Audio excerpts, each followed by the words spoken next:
Jack. All right. You got the stuff? Yeah. All cleaned and oiled. Oh, yeah. Beautiful. Beautiful. Let's get it on. Who are these guys? It's my theme music. Every good hero should have some.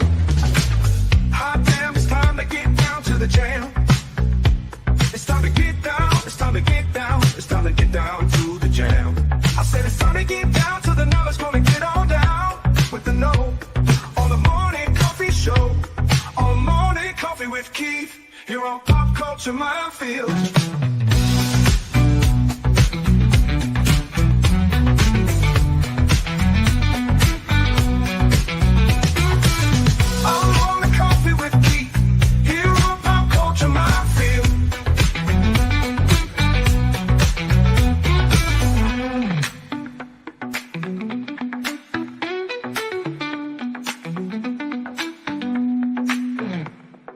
Excuse me, can I get a cup of coffee? Black? Can't you see we talking? White? Good morning, everybody. Hey. Hey, we're only 3 minutes behind. We are like close to on time. Yeah, yes, we are. End of the world event.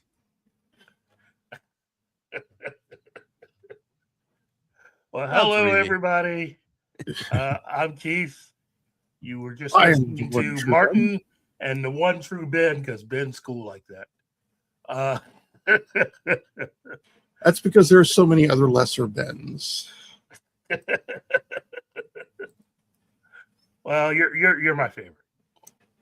Well, good. If you don't know any other Bens, wait. You know, I'm just gonna pick it. I know other Bens. I know other Bens.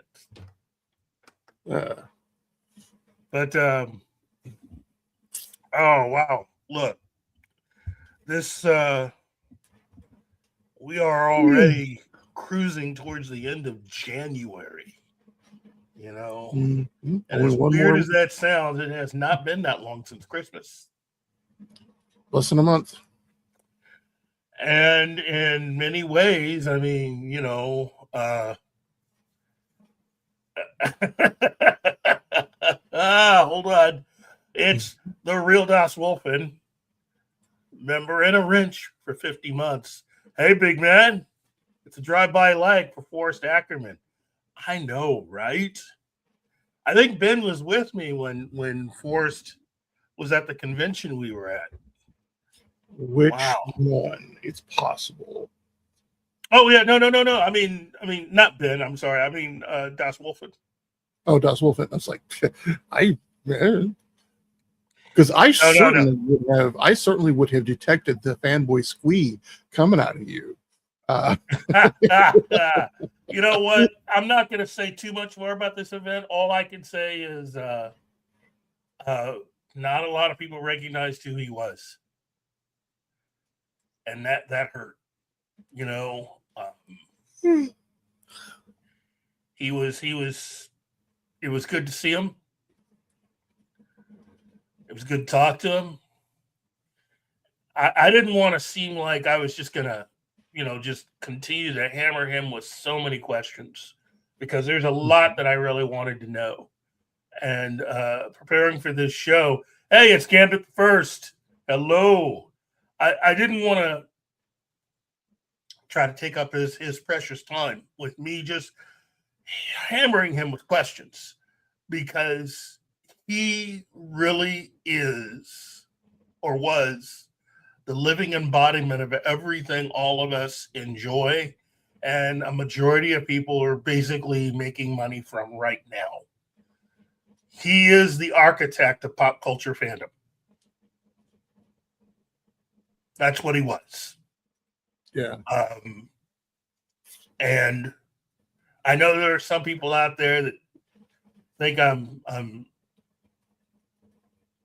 trying to start something, but I think the only people that have a problem with me talking about this are people who are, in my opinion, slightly disturbed themselves, or people who just can't stand to listen to this, you know. And if you're one of those people, you know, give us a few minutes. It's time for you to learn something.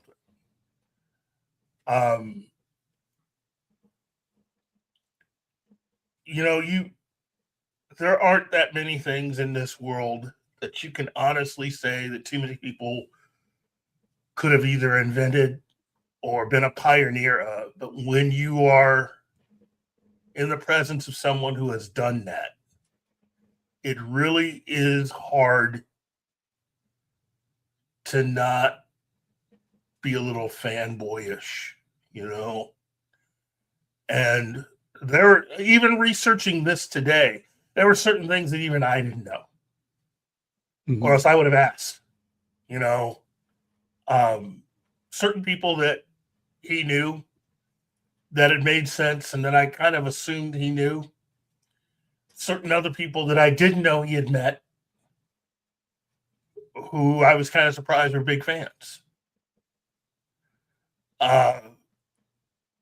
But he really was just seemingly a nice guy who just was lucky enough to marry a woman who was very accommodating and was a bit of a fan herself, which is the only way you could have made all this work, given the place where he lived.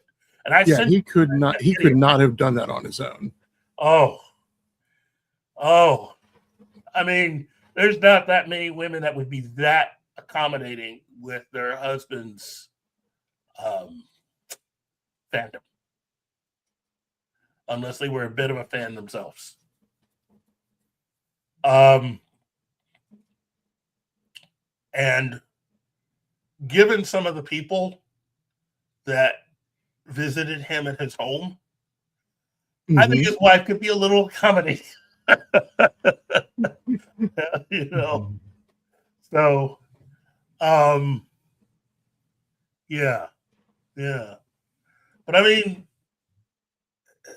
it is hard to fathom, but it is what it is.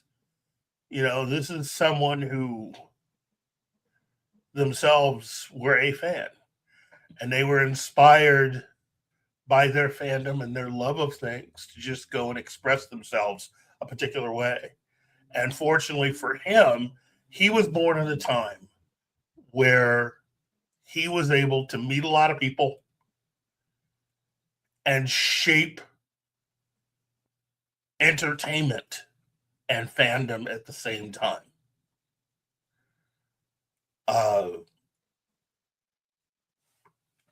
And still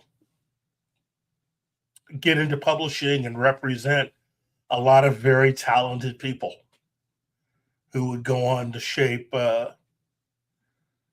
science fiction literature, at least here in the United States. Some of the biggest names ever. Names who have ever appeared on the Spine's books. Many of these people have their work now in the Library of Congress.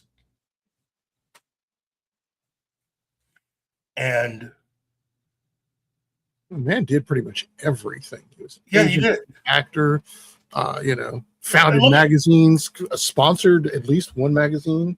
Well, he was the founder of the magazine, Famous Monsters of Filmland. And that one magazine had a fan base that reached around the world. James Cameron, all the way up in Canada, all the way to New Zealand, and Peter Jackson. And what makes him part of what makes him just the dominant figure that he was you and I, and Robert Meyer Burnett and others who are fans, we have to go out and acquire a lot of things. And it's not that he didn't acquire a lot of the things in his home, but it is not often when people who make a lot of this stuff give you things. And again, that video that I shared with you guys late last night detailed one particular instance, a story that he told where he opened up his door one day and there was a gremlin. And it was one of the gremlins from Gremlins 2 given to him by Joe Dante. Hmm. I mean, he gave it to him. You know, when you can be allowed to meet with Boris Karloff, Christopher Lee. You know, this is a picture of Boris Karloff and Forrest J. Ackerman in the middle, and his lovely wife, Forrest J. Ackerman's wife. Mojoro. Yeah. This is Christopher Lee. Sorry, I couldn't find a photograph that wasn't. Yeah. It wasn't watermarked. But hopefully we won't get crushed for showing that. And then, of course, Vincent Price. Yeah. Yep. I mean, Stephen King.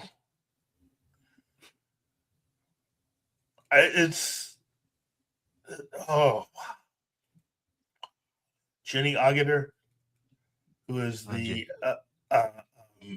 lady on the left, who a lot of guys kind of had a major crush on. If you ever saw Logan's Run. The movie or the TV series? Because I saw both. So, well, look at that poster next to her, and you tell me. I honestly, I'm thinking that's the movie. That is the movie. Because Okay. Jenny, that's part of the reason.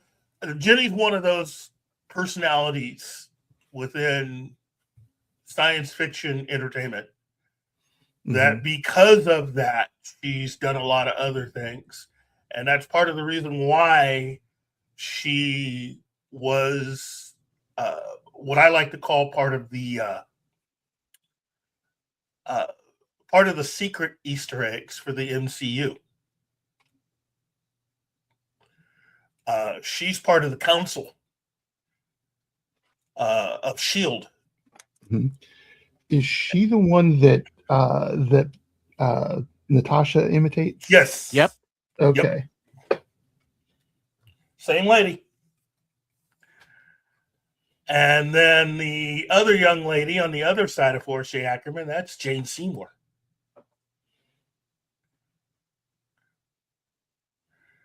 So let's see, Logan's Run coming out. So that's gotta be around 1976, 77. Let's see. And of course, Forrest J. Ackerman with Sir Peter Jackson.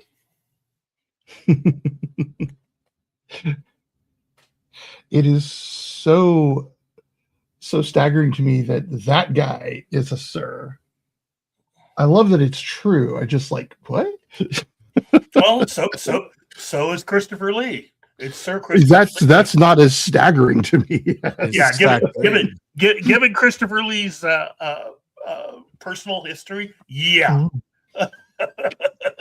Yeah, Christopher Lee, Christopher Lee not only schooling Jackson on Lord of the Rings, but on reality. This is what a man sounds like when he's dying. It's not just Peter Jackson. He scores pretty much everybody in Hollywood. He's one of the few people, one of the few actors that actually, more than likely, let me just preface it like that, more than likely, he probably did kill somebody, several somebodies. Oh yeah, I'm pretty sure he did. But it is it's just staggering to me though that more people within fandom have no idea who this, they just have no idea who this gentleman was and what he meant and the things that he did, even though his name keeps popping up. He just couldn't stop himself. And he was a guy that took advantage of being at the right place at the right time. He was that guy. And because of that, he was rewarded with Real Popcorn Geek. Jenny Agutter also had a cameo in the second Polymorph episode of Red Dwarf. Oh, see,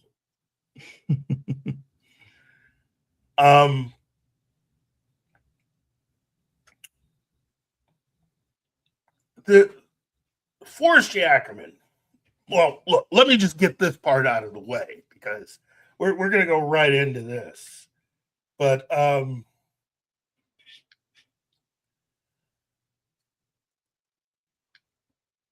because I really do admire the man. But but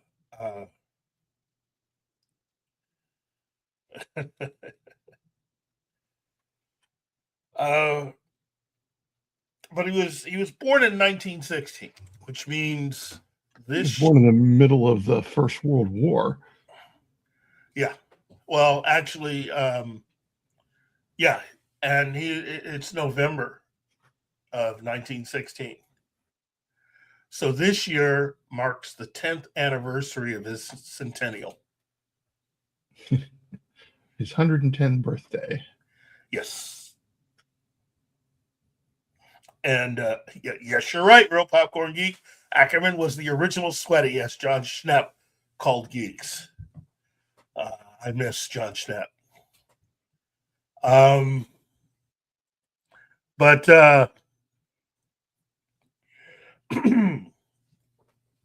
but it's quite an achievement. And he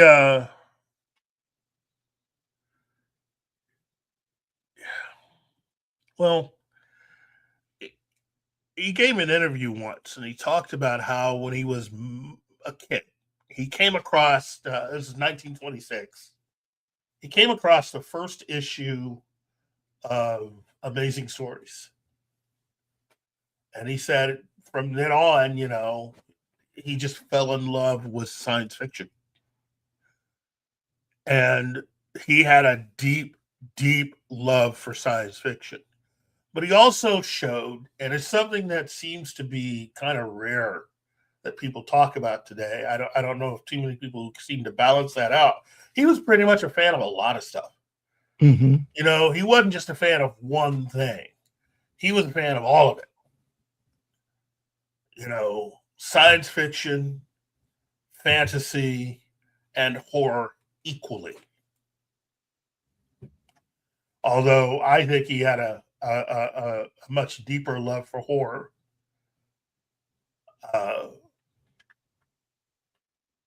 Because that's what he chose to be the idea behind the magazine that he ended up creating that was so influential.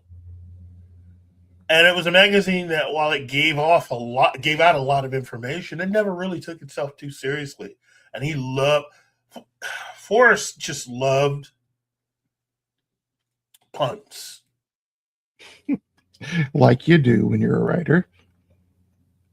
And in many ways, and what I'm about to say is going to sound real controversial, but it's not. In many ways, when I was doing the research for this, I'm gonna just say it. I think Stan Lee stole a lot of what he was like from Forrest J. Ackerman. Stole or was inspired by. Okay, we can use inspired by, but there are a lot of different things that seem to match up between the two. You know, in fact, everybody likes to talk about Stan Lee and his cameos in Marvel films, as well as the few projects outside of Marvel that he did. Yeah, Forrest J. Ackerman's cameos blow Stan out of the water. It's not even close. There are so many people that loved Forrest J. Ackerman and decided to put them in their movies, TV shows, even music videos. In fact, Forrest J. Ackerman is actually in one of the most famous music videos ever made. It's a music video that everybody's seen. You just don't know that Forrest J. Ackerman's there, even though he's sitting there. And when I tell you where he's sitting, you won't be able to not see him from here on out. And he's not wearing any makeup. He's not wearing a mask. He's just himself. Michael Jackson's Thriller. He's one of the audience members in the movie theater. And where he's sitting is pretty much just off to the side of Michael Jackson. You can see him clear, eating popcorn. Because Michael Jackson and the director of the music video both were fans of Forrest J. Ackerman.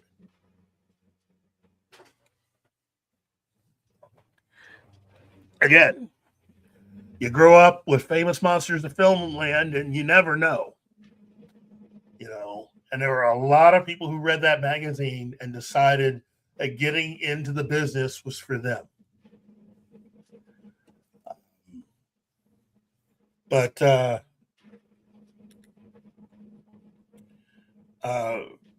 Ackerman started out just creating his own magazines. They were then called fanzines.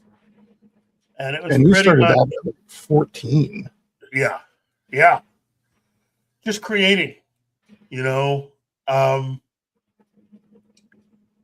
It would be the equivalent of what a lot of people nowadays end up doing, you know, in creating certain chat rooms and stuff that you see Facebook and other places.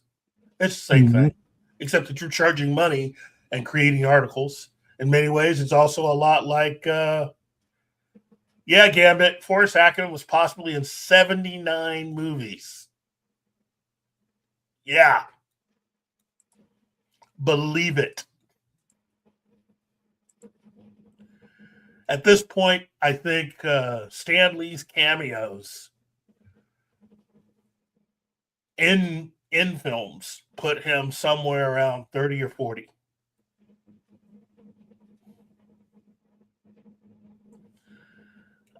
Not counting his voiceovers for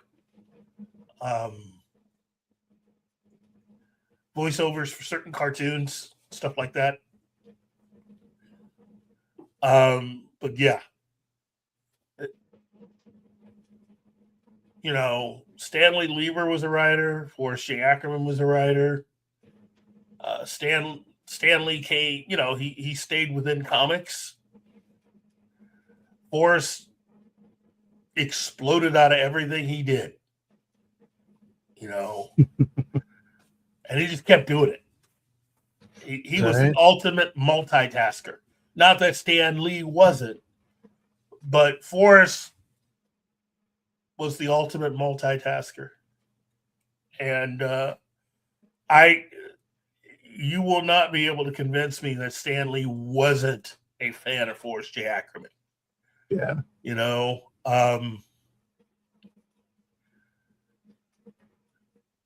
in fact, Stan Lee's version of Marvel,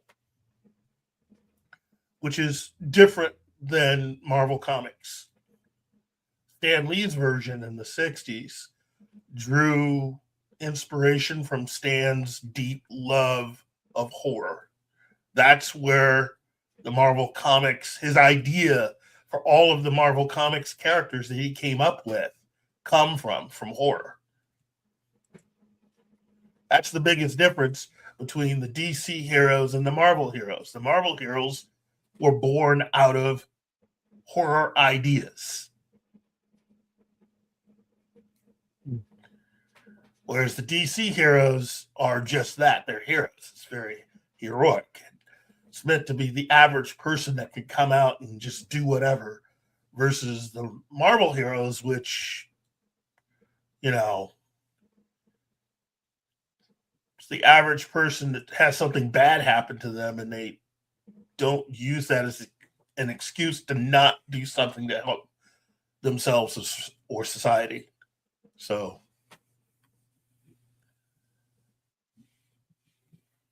Wow, Gambit, you're just all over it. You're just giving out everything. Yeah, he did a lot. And there were again, as I said, he had a lot of fans. He had a lot of fans within the industry. You know how people talk about Kathy Kennedy and how she, how she was able to mentor a lot of people and give them their big break working in the business, which is part of the reason why she was able to go as far as she had and last as long as she did. Well, Forrest J. Ackerman was the exact same in so much as that he inspired so many kids and fanned the flames of their fandom and was telling you, he told everybody that, and this is during a period where it really wasn't cool to say you were a comic book fan or you were a fan of science fiction films or horror movies and stuff like that. You were made fun of. And Forrest J was one of the first people to just say, no. You be who you are. Stand up for it. You can make it work. If you really want to do this for your life, you can.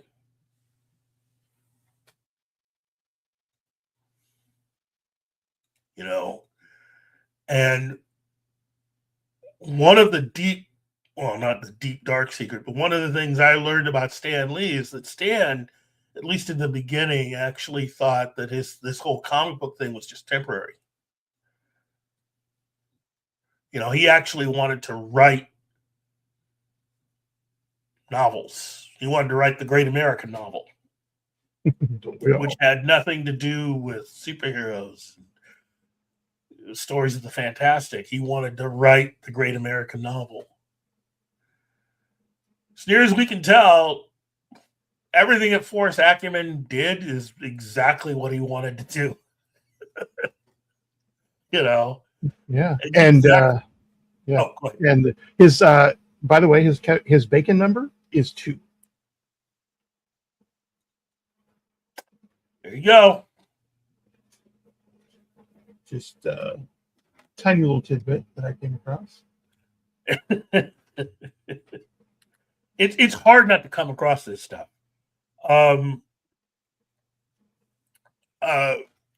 While he was working and publishing zines, he came up with the term sci-fi.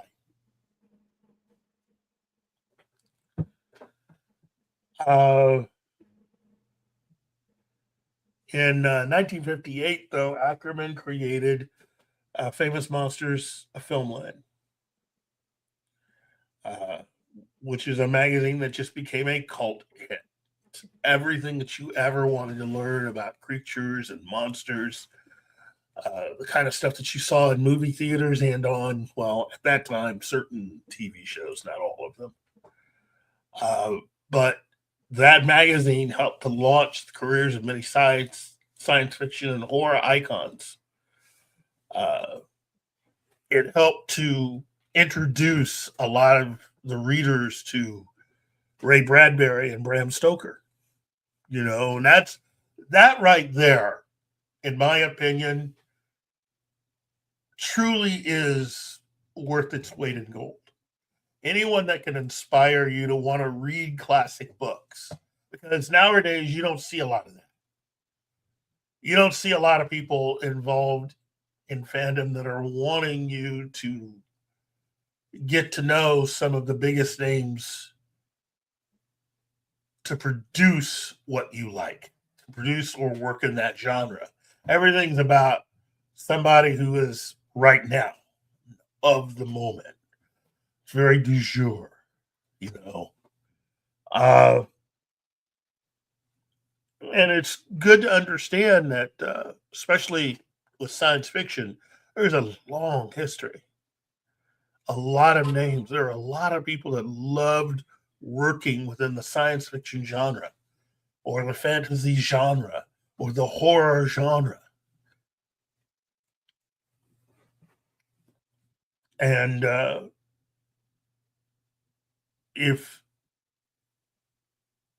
if even one person can just discover something from someone that has already done something like that, it's a good thing. It helps to expand and keeps the genre alive and bring in new fans, you know. Um, but that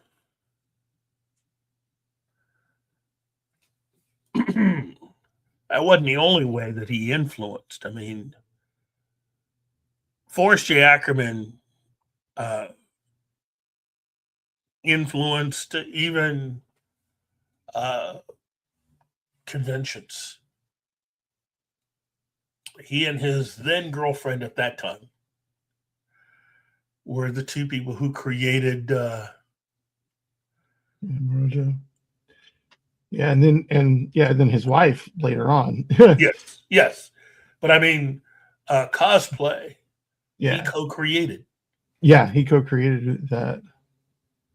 And that was And he did that. He did that when there were really no cosplays to do. There was nobody else. There was nobody else. Yeah.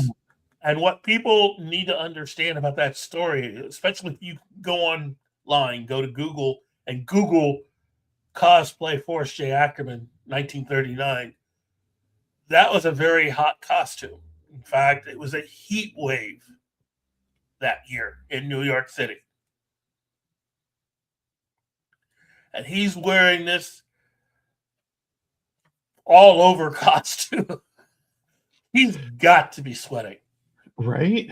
But love of fandom, love of what he's doing, that'll carry you through.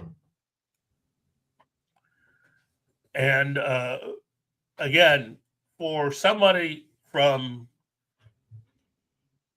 the West Coast to make their way all the way out to New York City to attend a convention and to do this, that's love. In fact, there's a story that's also connected to that event.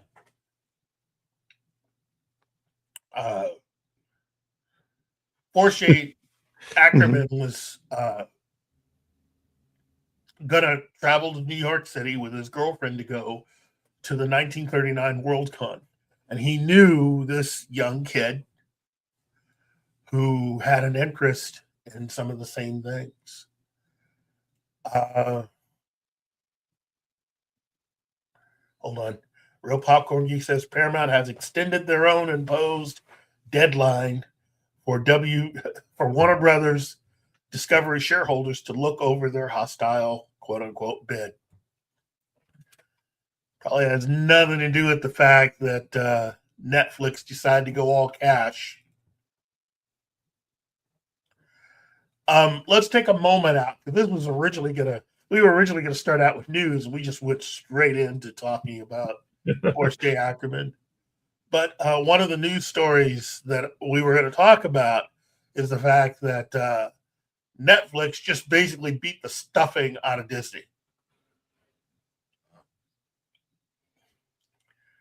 Everybody knows Netflix as this incredible streaming service that's everywhere. Well, they just had their big powwow with all their shareholders and everyone. And what they revealed was that overall, money-wise, Netflix beat the Disney company in overall amounts of money made. Profit. I'm not talking about Disney Plus. I'm talking about Disney. Disney. All of it. TV, film, animation, amusement parks, everything. Netflix just beat it all.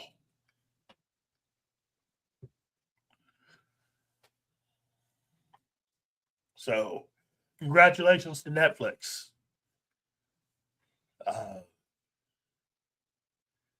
It's good that somebody was able to do that because this is kind of like the Cher smacking the blank out of Nicolas Cage in Moonstruck twice to get him to snap out of it. It's what Disney needs. Disney needs somebody to just slap them back to reality because as of right now, they aren't in reality right now. There's nothing about reality that Disney's dealing with right now.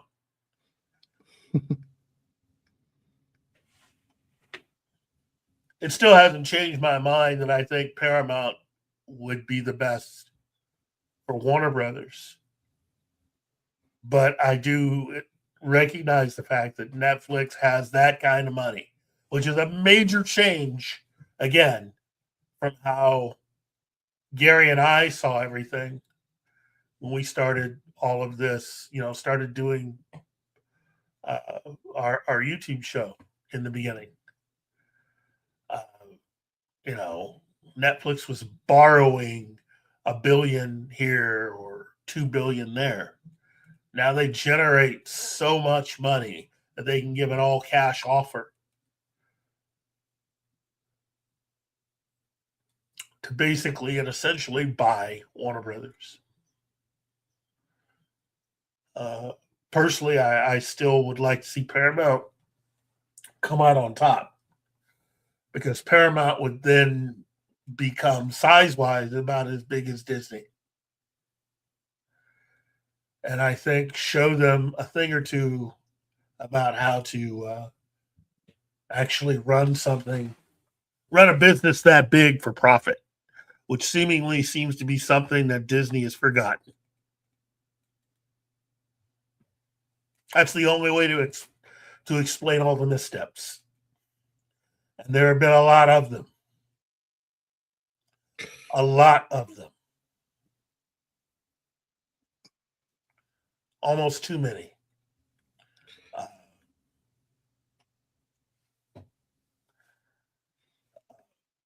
I think what Netflix actually needs is to wait a little bit and watch everyone else fall. Look, they have streaming cornered. The problem is that they can't seem to, quote unquote, come up with ideas. They don't have access to a lot of stuff that they think that they need. Notice I say they think that they need. When you're as big and you have as much money, what you should be doing is what you were doing just a few years ago, which is going out and making deals with creatives and bringing them in to create new original things for you rather than trying to take someone else's IP and just sort of doing new, quote unquote, versions of that. I think Netflix would be better off doing that kind of a deal. In fact, there are several things on Netflix right now that they have on loan from Disney.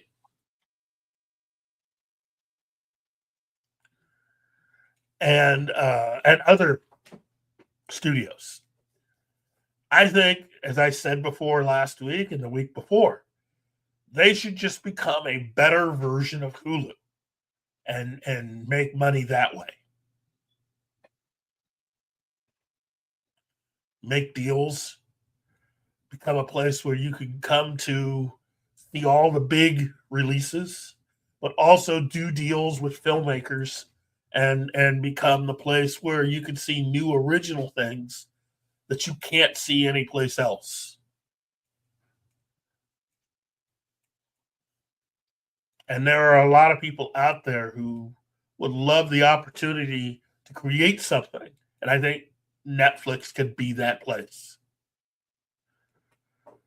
But rating Warner Brothers IP and their library, that's not the way to go forward on this. That's never going to get them what they really want. It's good for a while. They'll spend a lot of money on this and they'll do stuff. Something tells me that given the way that they've been running things over the last few years, they're only going to end up doing exactly what Disney's been doing. And that's not an example that you want to follow. Disney right now is spending way more money than they should trying to fix a 7 to 8 year mistake.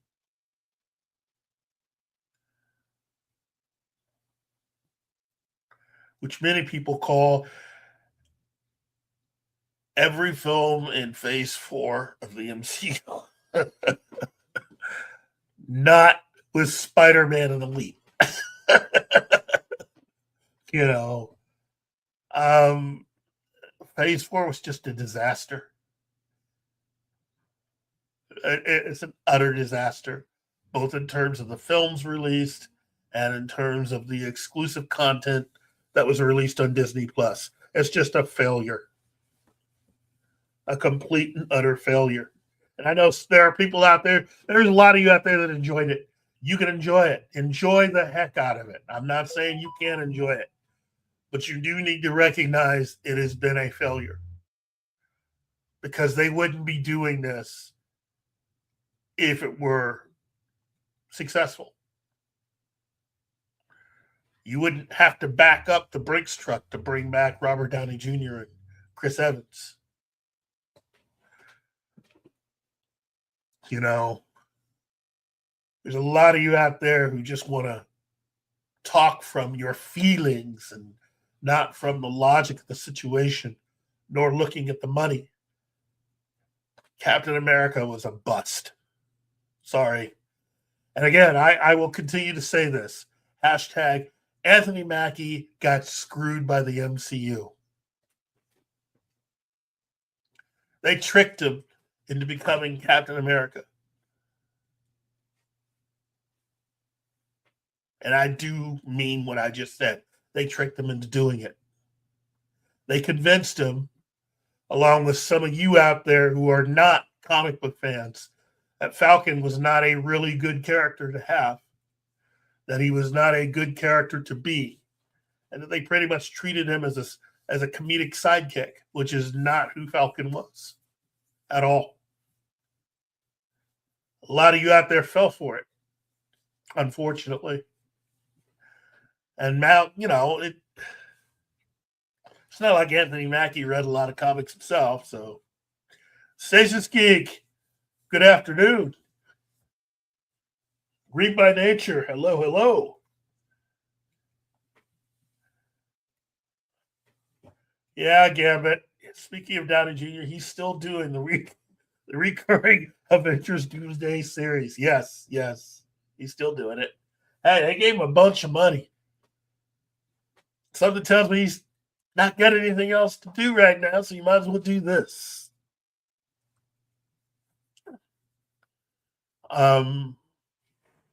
If somebody's willing to just give you a whole bunch of money to just basically do whatever, I'd seriously consider it.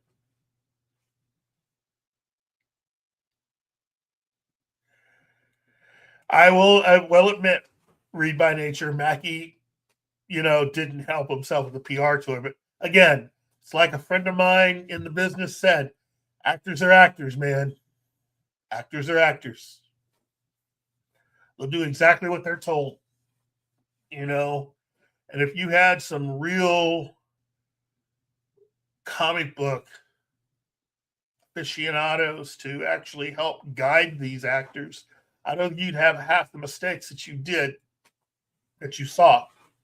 If Anthony Mackie had actually sat down with real Marvel Comics fans, people who've actually read the comics and understood these characters, rather than with people who never read comics, but they did feel strongly about a particular subject that they would like to infuse into this comic book character. And it's just like, that's not the same, man. That is not the same. That is so far. That is leagues away from being the same. But again, Mackie got screwed. He got screwed on that deal. I mean, I know he cashed the checks, but He just didn't do the work. He didn't do the deep dive because they didn't want him to. It's the same thing for all the X-Men actors. All of them. All the X-Men actors with the exception of anybody? Hugh Ackerman. There you go. We got a gold star from Martin here. The producers of the X-Men films didn't want the cast to read the comics. They informed the entire cast that what they needed to know about their character was in the script. Since Hugh Jackman was replacing another actor who was originally cast as Wolverine, he was coming in, quote unquote, kind of later.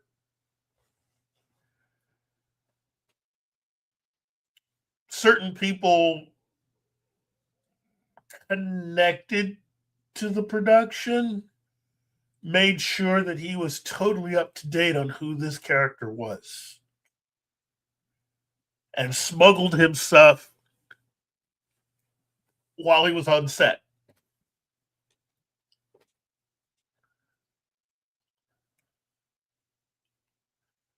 One of those people,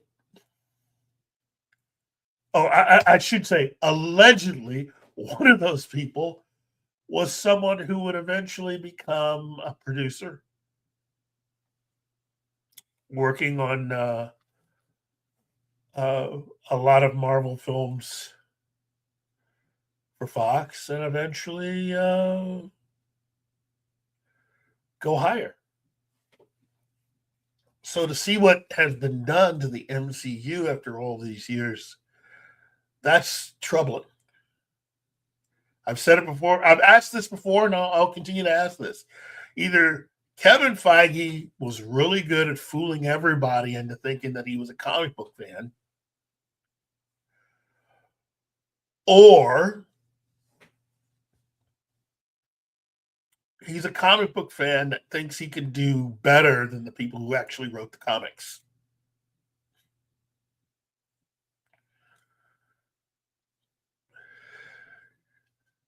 Idiot or ego.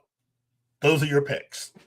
And again, I've never met the man. I really do have respect for Kevin Feige. It's just the fact that how can you go down this road and get to where you are right now and having to make a make or break movie, and you're willing to spend at this point at least $500 million on it. How do you get to this point?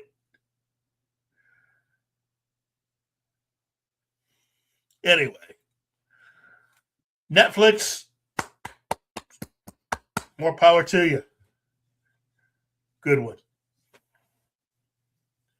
Let's see. Read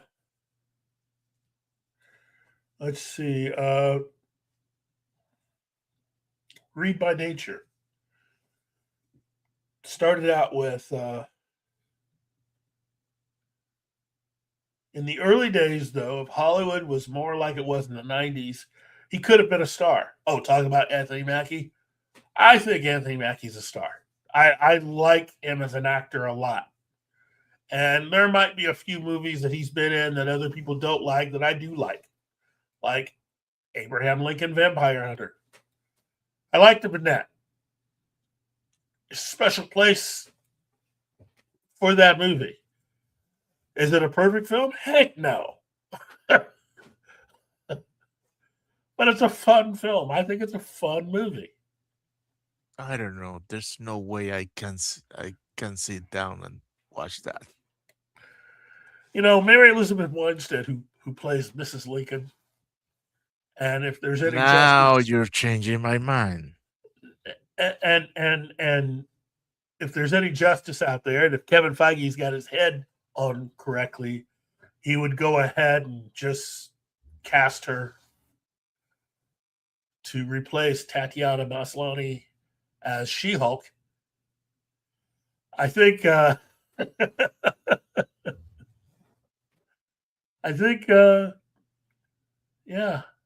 there's there's quite a few people out there that I think definitely should be a part of the MCU that aren't right now. And again, if Kevin, if things were going great for you, how come it's taking you now? Let's see, how many years are we looking at? It's at least been 7 years since you announced Blade. Really? Really?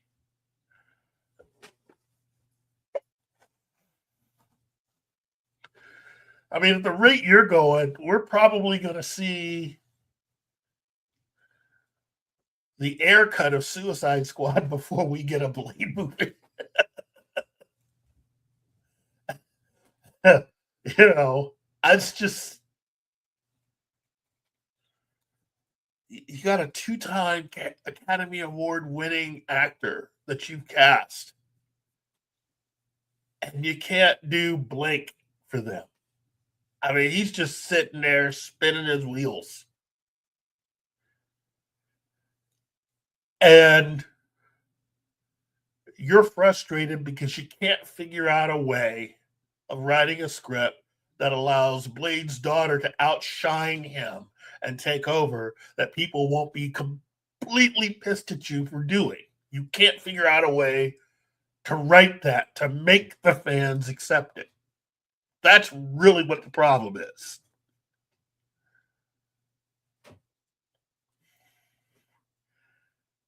Oh, and just in case, for those that didn't know, if Ryan Coogler's film, Thinners, ends up winning the Academy Award for costume, you can go ahead and thank Kevin Feige. Seemingly, a majority of the clothes used in that movie were clothes that were originally made for a version of Blade that they were thinking about to use during that time period. But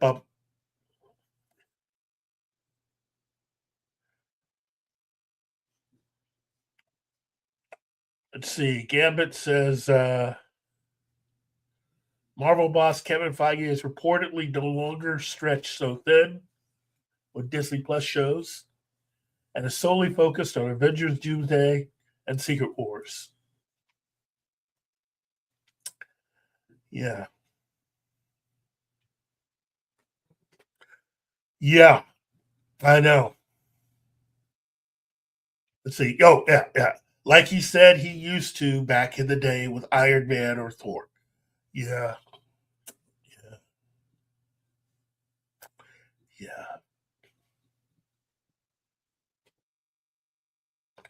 Oh, I haven't. Okay, Read by Nature. I haven't heard about Ali dropping out of Blade, so I expect he'll be Blade Midnight Suns. But I prefer Snipes, to be honest. Better Wait, a veteran Blade. And wasn't Blade canceled?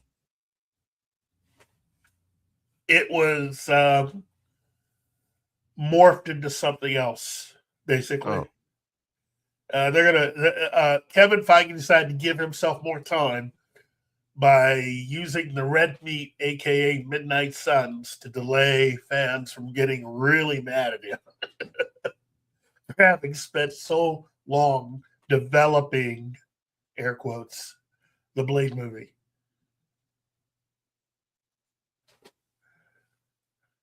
What? They're doing Rogue Trooper? Wow. Stasis, Really? bringing it. Bringing it. Bring it, Stasis Geek. Oh my, but it's in the hand of those guys. Yeah. Okay. Read by Nature. That's my fear. Though I still think they're sticking Riri in the Midnight Suns, giving her shift to Magic and Mephisto. Yeah, I know. Yeah. Wait. They took mechanical minded character and turned it into magic? Yeah. It was kind of a mix between magic and mech. what we Oh, call Magic shit. Tech. Yeah. That's bad. Yeah, that's bad. And again, everybody, for just for the note here, hey, remember when they said that they couldn't bring in all of the Marvel characters from Netflix because they had to wait a certain number of years until Netflix no longer had, control? In the time that it's taken since Daredevil joined the MCU in the last Spider-Man movie, we definitely should have had all the rest of those characters available to the MCU by now. And yet, nothing. Crickets. Nothing. None of the other characters. And nobody's talked about if those actors are interested. Now, there have been interviews with one or two people say, hey, they're ready to go. But nothing. There has been nothing. So far, all we're getting is Daredevil.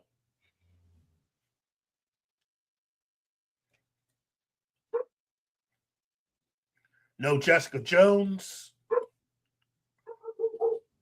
Definitely no Luke Cage. So, yeah. Read by Nature. Road Trooper has been in development for decades. Is Sam Worthington's production company still attached? That's a good question.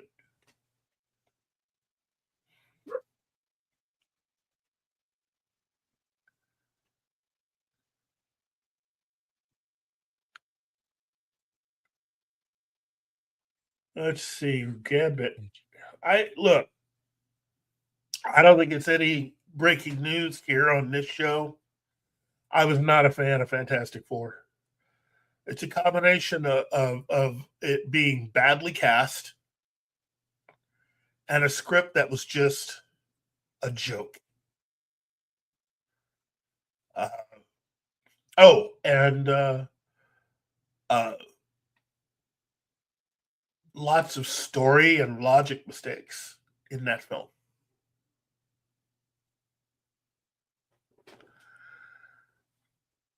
And of course, Therapy Squad.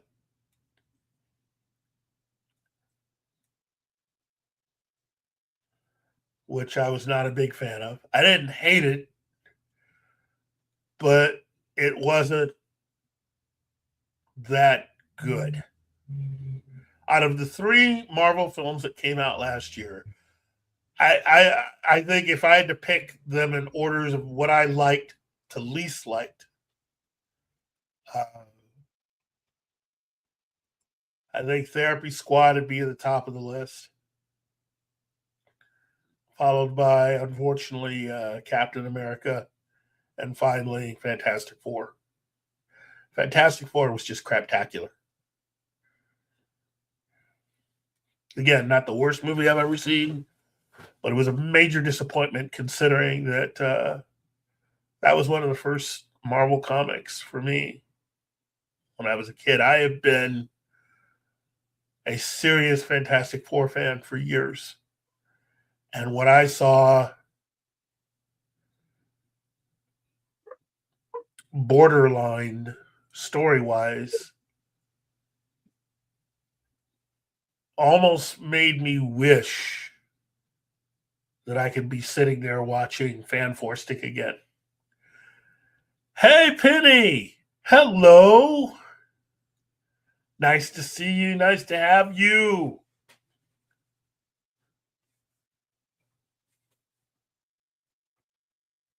So, again,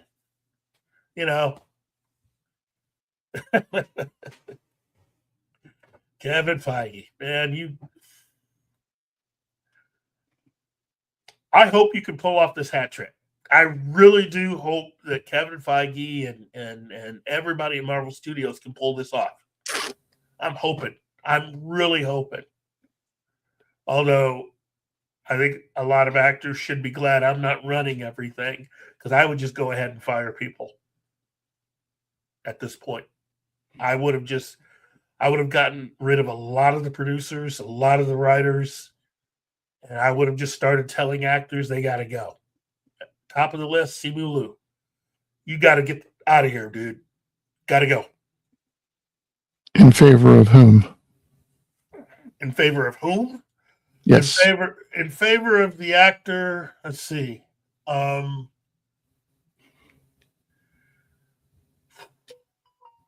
Anybody in the cast of Snake Eyes. Simu Liu is not a fighter. I was taught. Let's just say I met someone who worked with Marvel, and they warned me about Simu Liu even before he was officially cast.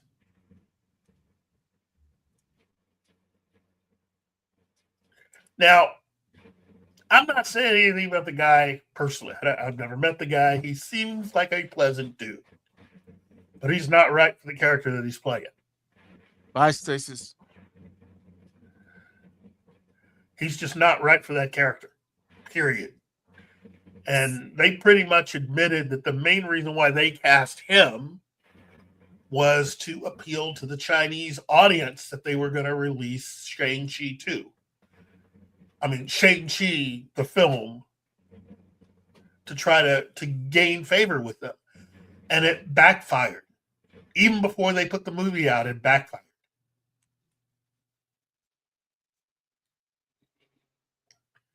The Chinese admitted that they just, for whatever reason, they didn't like him.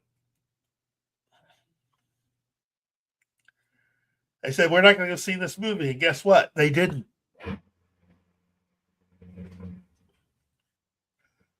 And you ended up making this movie that's about dragons and his mommy and all this other stuff. Wait a minute, this is supposed to be about Shang-Chi, right? Where's that movie? So, yeah, you got to go. You got to go, dude. I'm not saying you should leave the MCU, but there's another character you probably could play.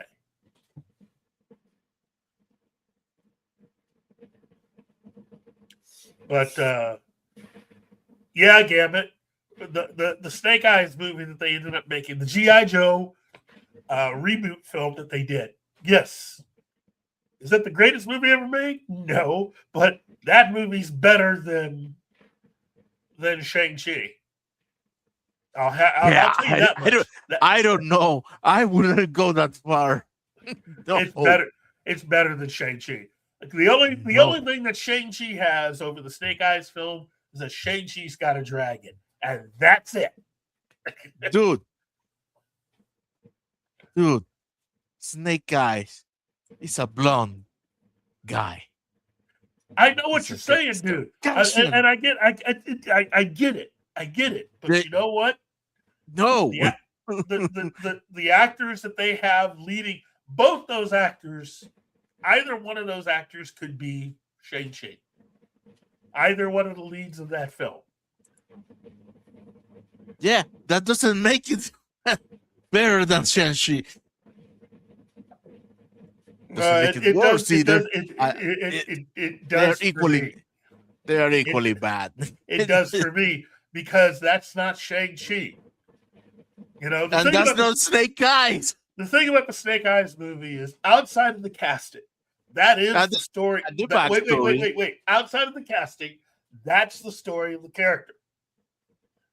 When it comes to Shang-Chi, that movie has about as much to do with Shang-Chi as watching The Year Without a Santa Claus and expecting Ghost Rider to be a part of the story as if it's to be his origin story.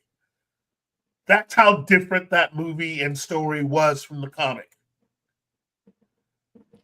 See, I didn't like what they did to the Rings of the Mandarin.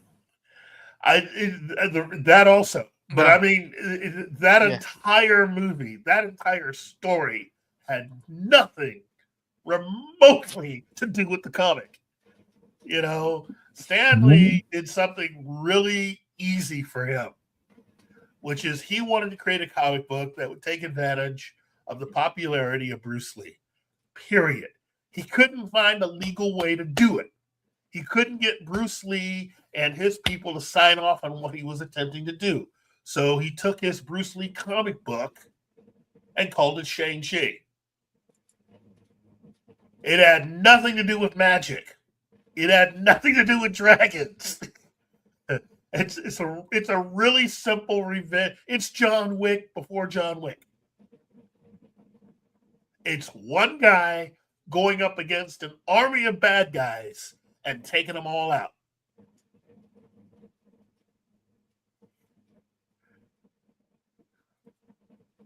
You know, that literally is it.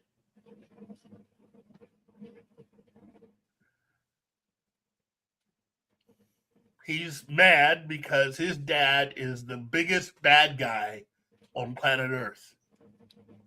And he wants some answers. He is not happy. And he's decided, well, since Daddy won't come see me, I'm going to have a unique and original way to get his attention, which is I'm going to take his organization down. You know, it's the TV show Kung Fu, but in reverse.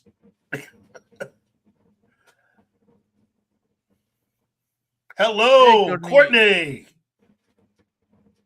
But again, yeah, you're right, Gambit. This was going to be the MCU's version of John Wick, except that the guy wasn't using guns, and you didn't have to kill a dog to do it.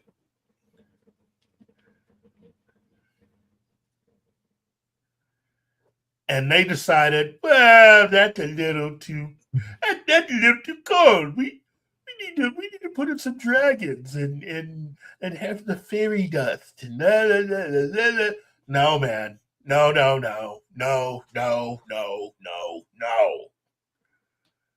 You're not making Shang-Chi then, you know?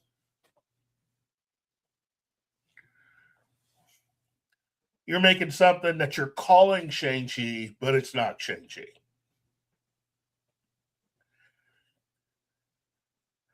And the thing about Shang-Chi as a character is because he's not a magical character, that also made him one of the group of heroes that could easily just be what I like to call the street level heroes.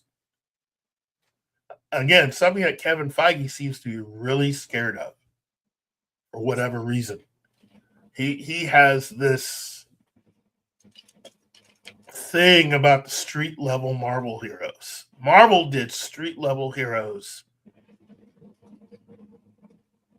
incredibly well in the 1970s. They were the king of the street level heroes. And for some reason, Kevin Feige either can't or won't do anything like that.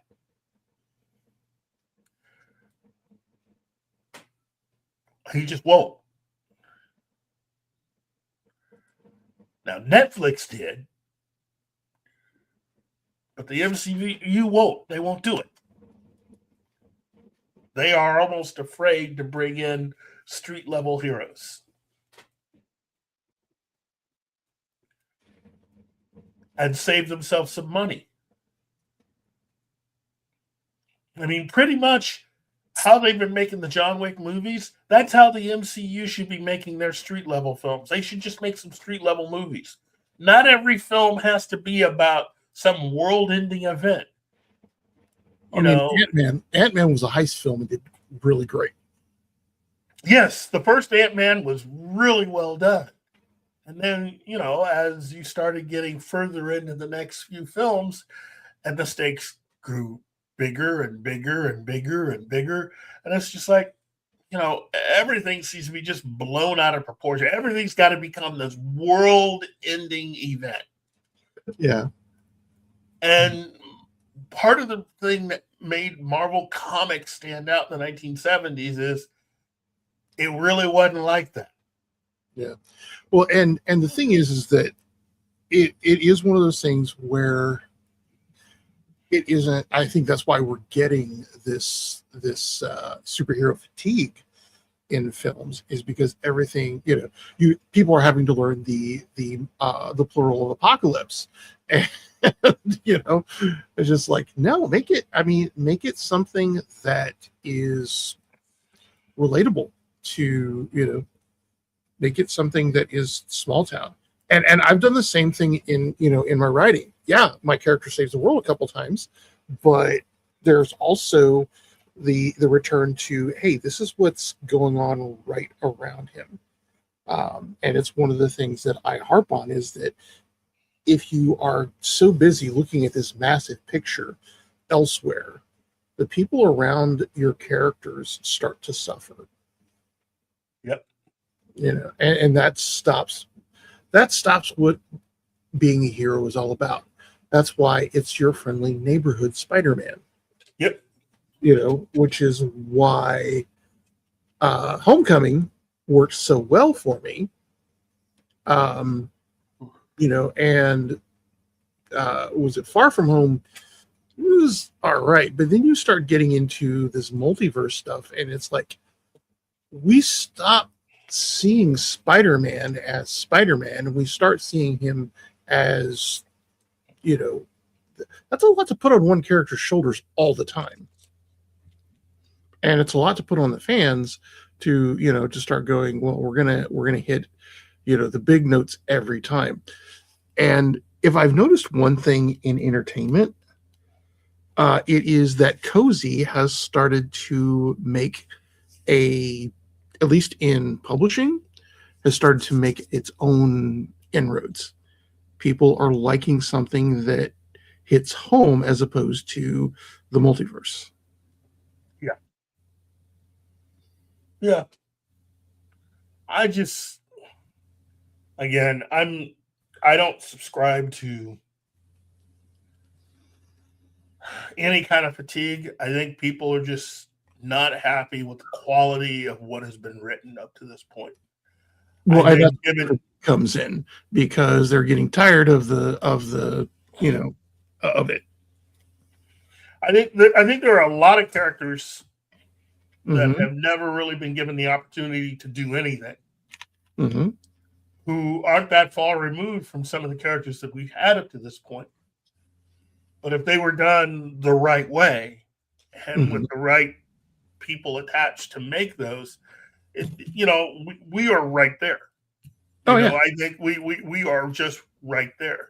I think people are more upset about the quality of what they've been given, and not so much the genre or its presentation. I think those are interlinked, but I see where you're coming from. Well, I mean, you can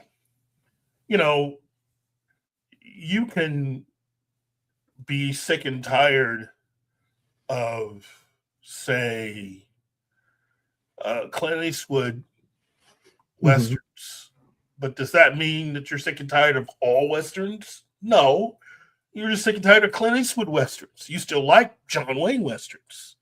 You still like westerns that have Rock Hudson and Dean Martin and others. You can still watch all of that. That just means this particular person's movies, it doesn't do anything for you. You can't really attribute that to being upset with the entire genre. Well, and that's the thing, though, is the entire genre is being represented by bad filmmaking.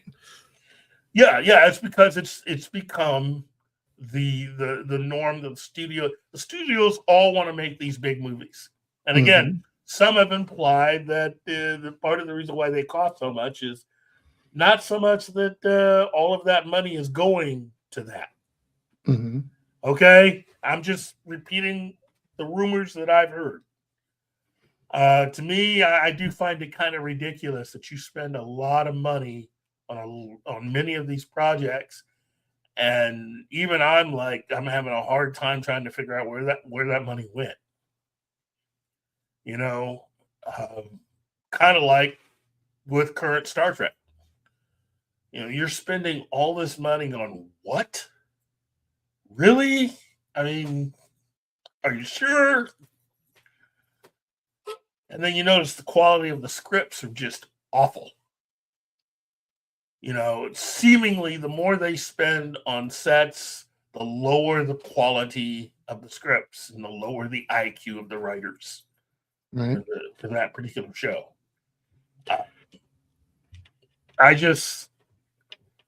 There are characters, there are stories to tell, and I think that there are filmmakers and others out there who could really tell some great stories. Yeah. It would be great if they could actually, if the MCU could just get around and use Prince Namor, please. Just use that character, please. What? That'd be great. Didn't you like Ramon? Who? The Namor that they use on Wakanda Forever. What Namor? I don't know what you're talking about. That's what I call him, Ramon.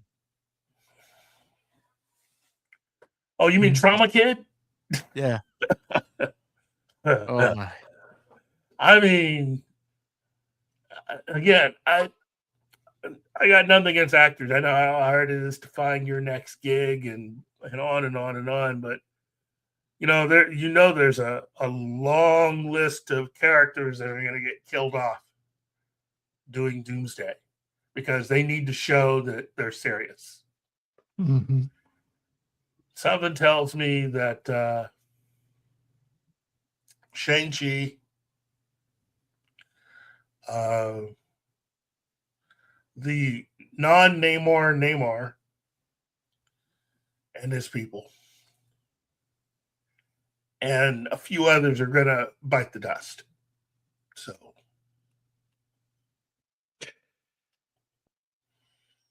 they're going to just use that to wipe the slate clean. I mean, look, everybody, this is not that big of a secret. All of this is getting rebooted. Okay, so it's really about who the audience would really like to see buy it on screen. Me, just get rid of all this other stuff. I mean, it was a mistake to do the Black Widow movie because I waited too long. The Eternals, mistake. It had nothing to do with what Jack Kirby made.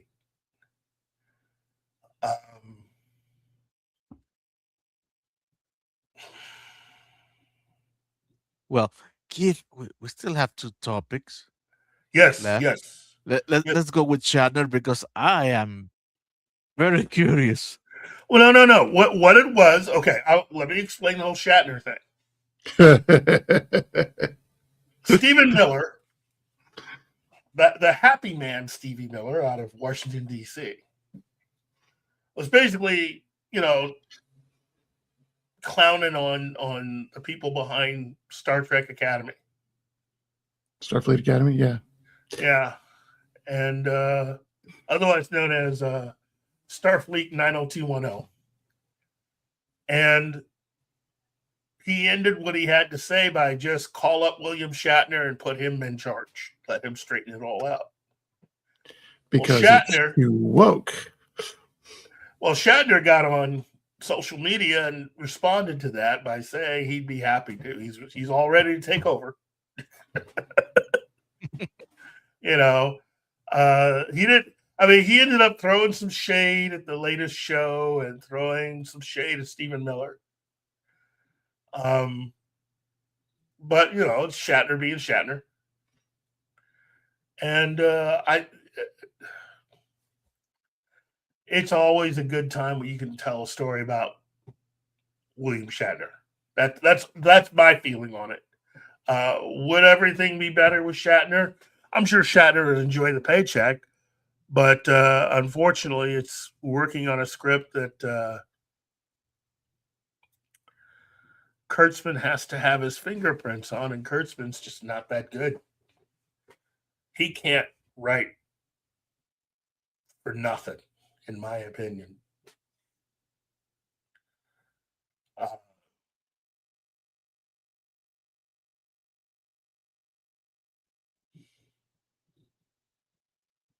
Hello? Hello. Oh. Oh, Yeah, waiting on you, Keith. no, no. I'm not talking about Starfleet Academy. Okay. Well, let me just say this. I did bother to watch a little bit more of the first episode.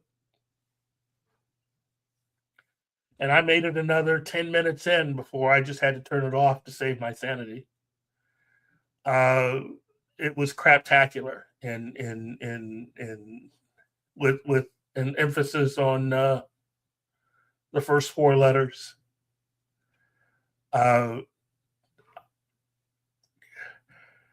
It definitely, this entire show proves why it took so long to eventually have a Starfleet Academy anything within Star Trek. Because that shouldn't have been made. Well, you have more of an emphasis on the soap opera context of things, which is something that Star Trek is not. Whoa. Deep Space Nine has Yeah, a fair amount of soap opera. But it well, was okay. well done. Deep Space Nine had a lot of low stakes, not saving the galaxy character development. Yes. Everything with and I can't call that soap opera. Yeah. Can't call that soap opera is melodramatic, involves wild, to me involves wild plot devices, evil twins. Which mirror universe, but still. It's like the ultimate evil twin, but it is so focused solely on that. Yes. And it's basically part of the reason why the Arrowverse collapsed is because it all became soap opera. You started out with these really cool TV shows and ideas, and it devolved into soap opera. Well, and you can only maintain that for so long within a superhero setting. Now, and this gets back to what, and I've watched all 3 episodes. I have enjoyed all 3 episodes because I've come into this thinking this is an Academy show. It is going to, it's and not a Starfleet Academy per se, but an Academy show. It's going to focus on the students and their growth and their relationships. It is not going to be going out into the galaxy all the time, which I hope to see more of that. But it is about, basically cadets trying to learn to be Starfleet officers, and learning lessons on that, in that process along the way. So, it is. Question. Mm-hmm. We are almost the same age range here, so we must probably have seen the same things, same shows. Do you remember Space Academy? Yeah, loved it. How does it compare with this? Okay. Space Academy, first of all, suffers from being done in the 70s with 70s level acting. How dare you talk shit about Dr. Smith? It was because Space Academy was definitely a product of its time. Yeah. So I don't think it's fair to try to compare the two on, is this better or is that better? No, I'm not saying that. How does it compare? I'm asking you because I haven't seen Starfleet Academy, and I'm not gonna because it's not my kind of show. I mean, well, okay, so Space Academy, and here's where it starts to fall down, is that Space Academy was a Saturday morning show. Okay, so it was more, and it was a 1977 show. And where was it?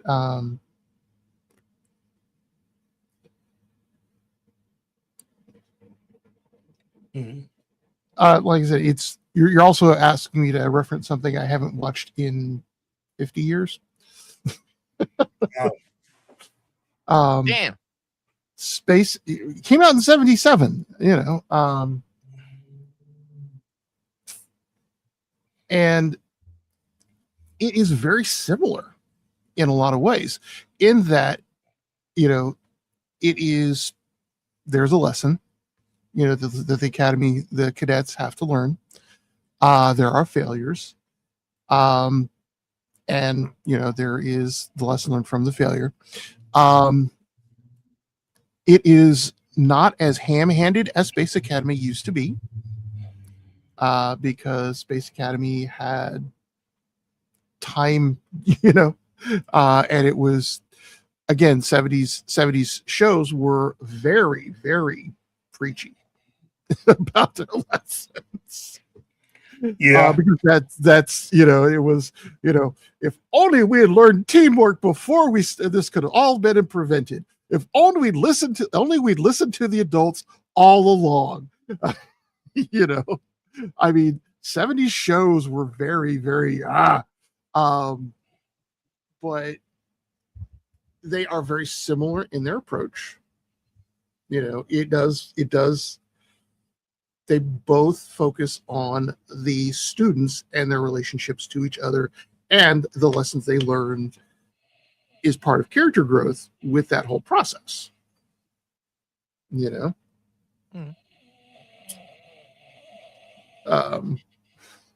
Keith? Yeah.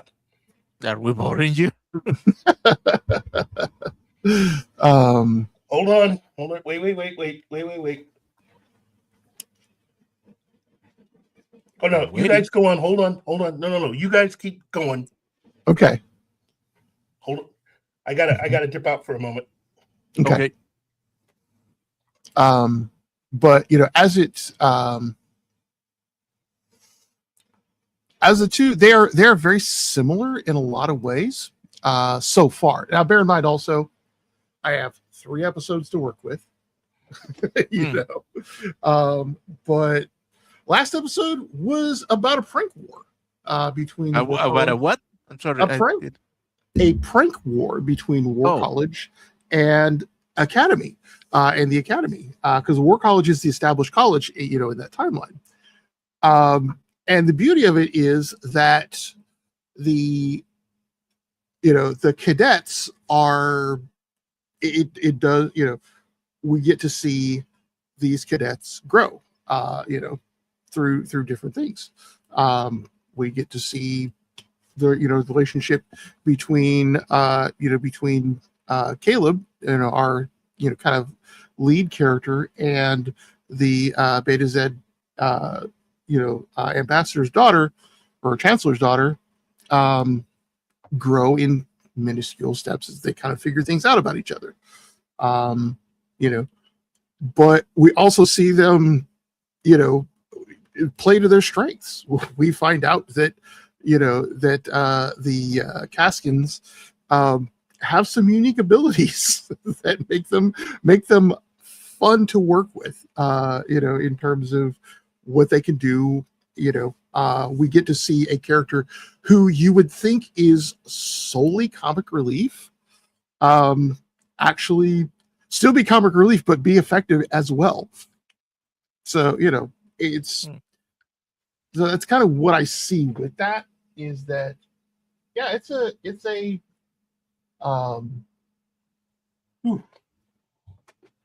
it's just a fun thing,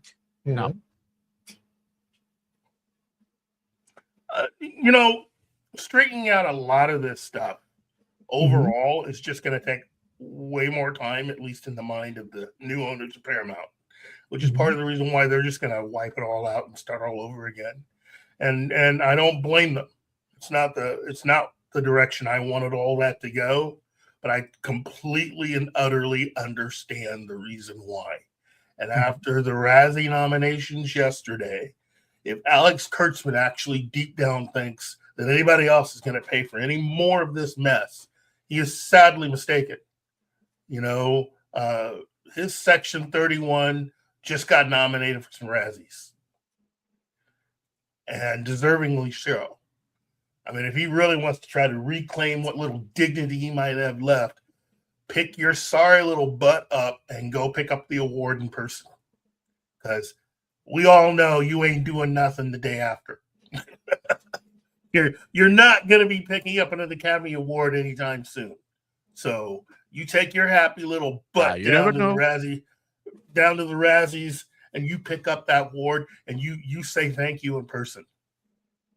You know, Never say that he won't get a real award, or, well, not a real, but supposedly prestigious, like the fake thing the Oscar is.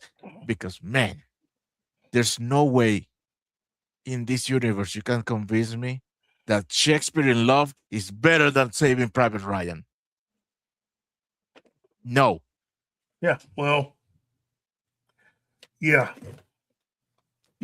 I agree with you. But I don't know. It- I think that you may have been influenced by your personal feelings about Kurtzman. Because, man, if I could watch the entire first season of Discovery, and that was a work of sheer willpower. Yeah. My because my daughter, she abandoned me. She said, I cannot continue watching this. I plowed through the first season and I say, well, that's it. I'm not watching any more of this, but I fulfill my commitment. I think you could have at least in the first episode, the first episode of this thing Academy complete instead of No. bailing out, kicking it out. I was getting to the point where I was starting to get angry. And I've always told myself, once you start getting emotional like that, you got to stop. You know, you just got to stop. There's nothing good that can come out of Okay, getting that upset. Now I'm gonna watch these 3 episodes just to corroborate that, because I cannot. It's not that I cannot believe it, but man, you need a big effort. Well, here's the thing too, and that is got with what Ben is saying. It's putting apart the writing or the soap opera thing. It is a kind of show that I wouldn't watch normally, and I don't see you watch normally. It's like a Disney XD show, basically. Kids in school, and regardless of the quality of the writing, I am not the target audience for that. I'm not. I'm not in that group. So that was my main reason to say no. I have seen on YouTube endless critiques, but I have seen also that many critiques of many properties are overtly exaggerated. So maybe I'll watch it just to form my own opinion. And well, let me at least give you what I got here. Look, I remember when Next Generation came out, and I remember that there were certain people who had certain things to say about it. I was one of them. I wasn't. I was just excited that there was more Star Trek on the way. Well, and the thing is, when I saw, and I must admit it, I went full Kirk. When I saw Worf, I said, "What is doing a Klingon on the bridge of the Enterprise?" And then, like everybody else, I fell in love with Worf. For me, it was 3 very important things. One being that Roddenberry, along with a few of the people that had helped to forge what Star Trek was for the show Star Trek, worked on the Next Generation. So that was the first thing for me. The second thing was the understanding that you were trying to build verisimilitude. You were trying to build a reality with this, and that the reality that they were building with the Next Generation made Star Trek real, more real than even the Star Trek series itself, you know. And I like that. And it was something that they kept moving forward with for every Star Trek sequel after, you know, all the stuff in the Berman era. I may not have been the biggest fan of Berman, but I enjoyed the fact that he kept everybody within the realm of what Roddenberry chose to create. It could have been it would have been easy to be lazy and just sort of treat it as your own thing. It's not, you know, you are basically in charge of someone else's ideas. And to try to subvert it because you can isn't a good enough reason, in my opinion. Now, having said that, I'm also the person that, you know, I'd like to think I'm open-minded enough to give everybody a chance, and I do. Discovery was just mind-numbingly bad. It was just mind-numbingly bad. Yeah. And the thing is that you're dealing with someone. This is not all like, oh, well, this is this is my interpretation. No, what it is that he and his agent got away with probably one of the biggest. That contract that he had pretty much gave him carte blanche to do whatever the blank you want. What Kurtzman is doing and the circumstances of him doing it are basically way different than what anybody else has ever had to deal with in dealing with Star Trek. I mean that. It's not the same. It's not the same. You have someone willfully changing things because A, they know they're not going to get fired, and B, they can make as much money from merchandising all of the new stuff they get to jam into it. That's really the two big things. The merchandising that is not sold? Yeah, well, in his mind, he's treating it as a platform for his ideas. That's just another way of saying, well, in case, you know, if that doesn't work, I basically can do whatever the blank I want, and you can't stop me. And the thing is, he was right. Nobody could stop him. The people that owned the people that owned the company that hired him couldn't stop him. Nobody could stop him. You had to wait until his contract was up. And the first opportunity they had to get rid of him, the person in charge of CBS, George Cheeks, decided, no, you know what? No, we don't keep this going. And they re-signed him. Now, he was at least smart enough to also re-sign the guys from South Park. And to let you know that they haven't lost their minds completely, the South Park guys got a sweet, sweet deal when they did that. Compared to Alex Kurtzman, which is a more straight ahead deal. It was more in keeping with the contract that he had. It wasn't like CBS was giving him any more money or the opportunity to make any more money. They just allowed him to keep going. That's all they ever did. They could talk about how they supported him. They really didn't. They just kept making it possible for him to continue to work. And under the deals of the contract, Star Trek belonged to him. That is his thought on it. It's his to do with as he pleases. That was not the idea that Rick Berman had.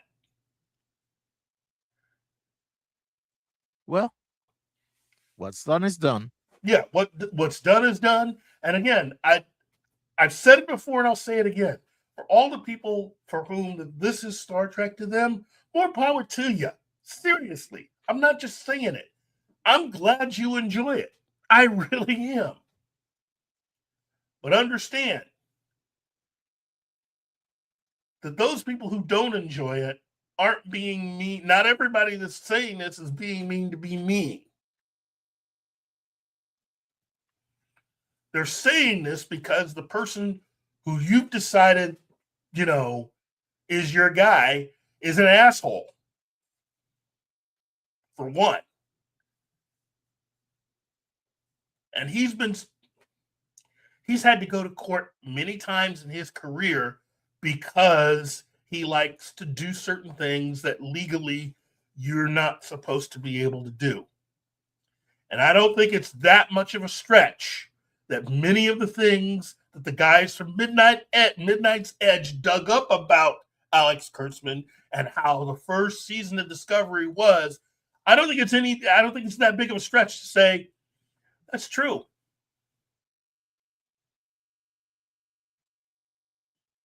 Because Kurtzman keeps repeating himself.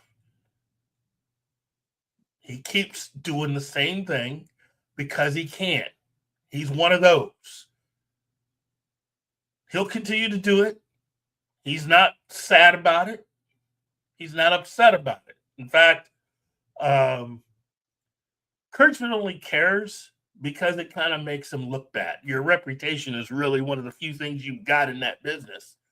And it looks kind of bad for you to look like I don't know if he cares about that. If he survived that first incident, that legal incident, he can. I don't know what he pulled to survive that. Professionally speaking, but if the guy's untouchable. No, he just if he survived that, he's untouchable. He had a contract. He had a contract. Untouchable? No, not after what happened with the island. Yeah, his career survived that shit. It shouldn't have. He got brought back because he knew somebody. Now, here's the thing. The person who was directly responsible for rescuing him and his career after that incident is the person that he's basically stabbed in the back. So we're going to check to see in another 5 years if something happens, if that same person who helped him back then decides to help him the next time something goes down. He can't run to Robert Orsi because Mr. Orsi's no longer alive. Can't go to JJ because you stabbed him in the back. And as far as working on films and stuff, well, there's a reason why he had to work with Paramount and get a contract like this. He took on Tom Cruise. And lost. As it is expected. I mean, you don't go against Tom Cruise. Yeah. If you know what is good for your career, you don't do that. Yeah, but he doesn't care. He doesn't deal with reality in the same way. I really do believe that and again, I think Gary also believes the same thing. I won't speak for Gary. I'll tell you what I believe.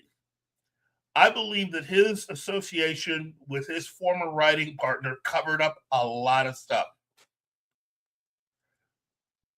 I believe his writing partner was the real talented one of the two. And that Kurtzman himself is a good deal maker. That's what he is. He's a deal maker. He basically should be an agent. He shouldn't be a writer. He should be an agent. Because he can't write for, he can't. And all of that early success was with other people. And don't forget, technically, CBS should have fired him anyway after all the money they gave him for all of his other projects he did back when Discovery was first on the air. People seem to forget that he had a TV show that didn't last very long. CBS gave him all these other additional chances to do other things, and he bombed in every single thing he did. Clarice, anyone? Clarice.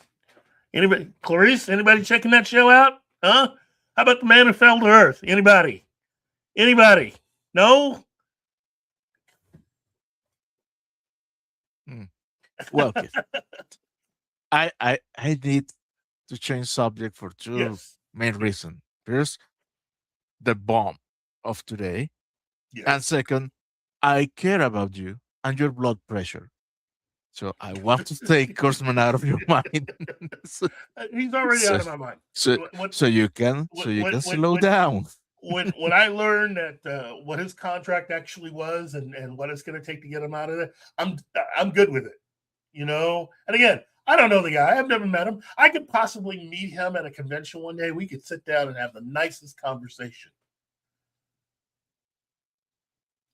But the reality is this: The Mummy was a bad movie. The Tom Cruise Mummy. Yeah. Yeah. I mean, we can 100% agree on that. That was a bad movie. Yeah. And Kurtzman's whole deal is that he had a good movie until Tom Cruise opened his mouth and started making changes. And my argument is, no, you had a bad movie that Tom Cruise tried to help you make better, and you decided that you weren't really going to follow too much of what he had to say and do your own thing because you were in charge of all of the Universal films. So any advice that Tom Cruise had that wasn't bring Brendan Fraser back is, Well, no. Given the circumstances of what Universal was wanting to do, they could have made something decent. They just chose the wrong guy to head up their entire Universal Monsters universe, which was Alex Kurtzman. Because Kurtzman was hired to do it all. He was their guy. And The Mummy was his opportunity to show what he could do.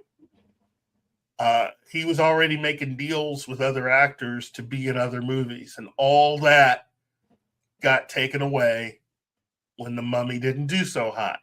Rather than admit what he had done, he tried to throw Tom Cruise under the bus and say it was all his fault. Yeah.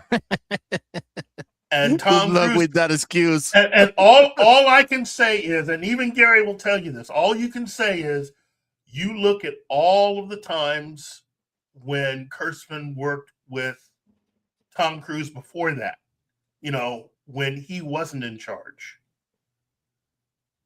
When Tom Cruise and J.J. Abrams were in charge and all that worked. And audiences loved it. Alex Kurtzman's in charge. Nobody likes it. Now, look at everything Tom Cruise has done since leaving The Mummy. He's had success. Let's look at Alex Kurtzman after The Mummy. He's living in failure. He's just made a lot of money. See the difference? His talent has taken him about as far as it's going to take him. The only thing he's got left is really good negotiation skills and a great agent. That's it. So, okay. Anyway, we have other stories and other things to talk about, but we can get off the whole Star Trek thing. Okay. Let me begin this next segment, if I may. I know it's your show, so I'm asking you to indulge me for a while. Yes. Masters of the Universe. Yeah, that trailer just hit. Yeah, that's a franchise that I grew up with. It for me at least, in living in Venezuela, they came all together. Conan, not the Barbarian, the Destroyer. Destroyer. Second one. Yeah. Yeah. The Beastmasters Yeah. and Masters of the Universe. Uh-huh. Those three those three movies came out roughly at the same time, so you can see the common theme in the looks of the character. They're barbarian like, with the loincloth and muscle upon muscle. So I was right in that wave, man. Like, you have no idea. And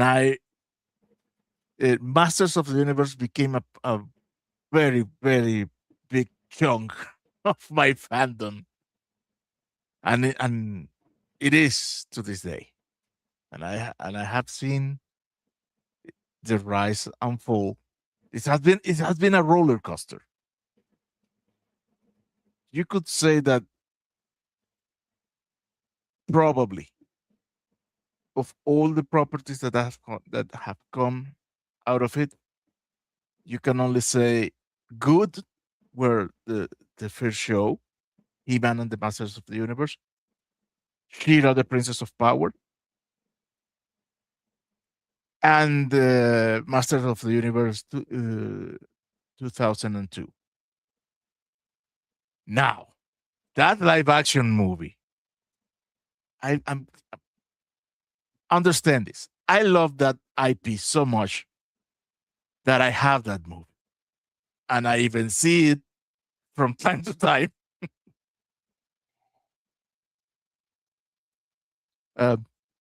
You there? Yes. Okay. So after many failures in shows and everything, you can understand how I am reticent or apprehensive of this new movie. And I saw the pictures, and I saw, I like that Adam is using the colors of the character on his attire as Adam. I don't like at all that he's on Earth instead of growing up with Queen Marlena and King Randor, who are basically they are the Kents to He-Man. And the story of Gringer, his Green Tiger, is lost because he's strongly tied to Randor or Man at Arms and Kid Adam. But but I must say, I went and saw the trailer before the show. I know I shouldn't have. And god damn, I cannot wait to June the 5th to see that movie. they got me. I Yes. need to see it. Yes. I'm hyped. I'm Yes. freaking hyped. Now, question: Do we show the trailer without sound and with convenient pauses? Can we do that? Can we? I mean, I don't know. Can we put a link to it in the chat? Yeah, we can put a link to it, but we can also show the trailer without sound. Yeah, I have it. That's how I was planning to do it without sound. Okay. Let Yeah. me. I mean, we could, in theory, break it down and Yeah. make it for review, even with sound, right? If we stop and review it as we go along. I don't want to But push it. yeah, I don't. Yeah, I get that. I haven't had a chance to watch the whole thing. Dude, So, dude, dude, that thing is awesome. I never thought that I would be this high for this trailer. I would never thought that. So while y'all are watching it without sound, I'm going to go watch it with sound because I've got it pulled up. All right. So Wait, I'm putting the link. Okay. Masters of the Universe trailer. We don't see Battle Cat, but we see Cringer. And now you see that Cringer is a lot bigger than it used to be on the show. And if you consider that Battle Cat is like 2-3 times the size of Cringer, my God, this Battle Cat should be a beast. Okay, and I tend to prejudge the success of anything Motu based on how does Battle Cat looks. The fact that I am a cat aficionado, that has nothing to do with it. Okay. Okay. sound, and I'll You be have pausing it. we have played this up, and you've got me Oh. all hyped. Here we go. And you got we're doing this now? Oh, you see? Soar, the bird form of sorceress. Even with the same colors. Oh, wait. Let's back it up. Did Let's back their it up. homework. Let's back it up so I can shut my face, and we can just start from the very. Let's just back this up. Let's just back from the beginning. Castle give me- Grayskull. Let's just back this up, and we can do this. And Wow. how long is this trailer now? This is a God 2 damn. minutes and 24 minutes trailer. Okay. Yeah, I kind of look like the Royal Palace. Now, if you can see, here's would be the Royal Palace, and this would be Grayskull. And those locations weren't connected like that, but okay.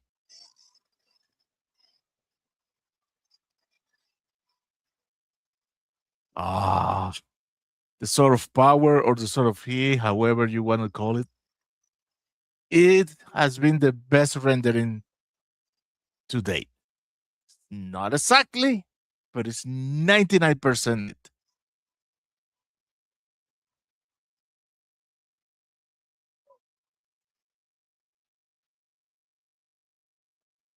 We have Little and Current Adam.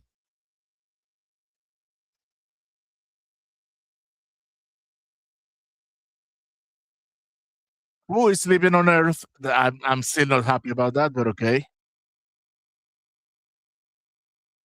At least he knew his parents. And he knows who he is. It's not the same crap of, oh, he discovered who. No, he knows who he is. He knows where he comes from. And he's on Earth looking for the sword, which I suppose he lost. Which makes no sense. That sword should live inside Grayskull.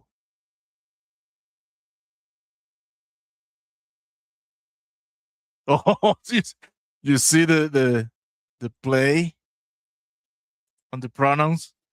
Him. Yeah. So I love the pink shirt over the white. So I love the dialogue in this, in that it's, this is not a good look for HR. So it's like, and he found the sword in a collectible store. Right. Sir, you can't do that. I mean, it's mine. Okay, I can live with that. Right. But Idris Elba, Oh, Keith. Yeah. Keith? Yeah. You there? Yes. Man? What? I'm here. Hello? Are you able to hear us, Martin? I can't hear anybody. We are still here. Now you can hear me, right, Ben? I can hear you, yeah. Yeah, okay. Oh, almost. All right. It's gonna poke a little fun, have a little humor, which is good. I mean, I'm digging the look of all this. Right. Tech looks good. Really, why can't I hear you? We don't know.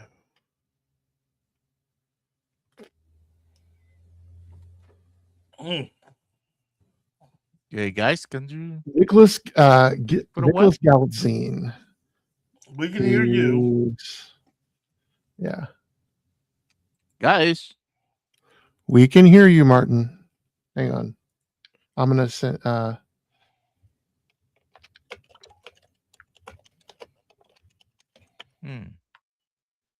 Would be the sharing. you're not muted.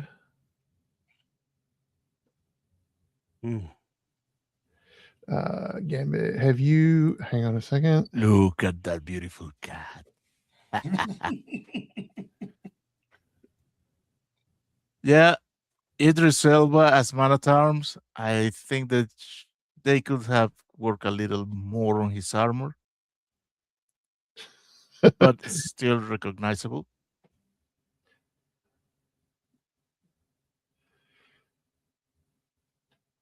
Yeah.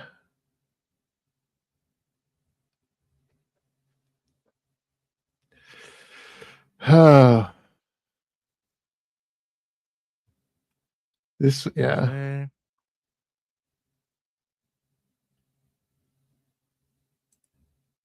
No, it's not Kellen Lutz Reed. It should have been him. Ooh, yeah, ooh, yeah. Mm. It should almost have like a 1980 Flash Gordon feel. If they can balance humor with the action like that, this movie is going to win. Yeah. And it's I like that there's evidently And an there you element, have it. Right from the show. right?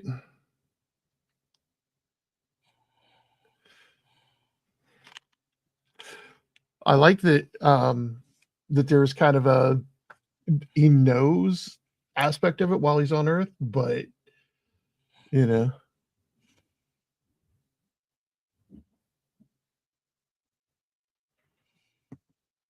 Yeah, this looks really good. This looks really, really damn good.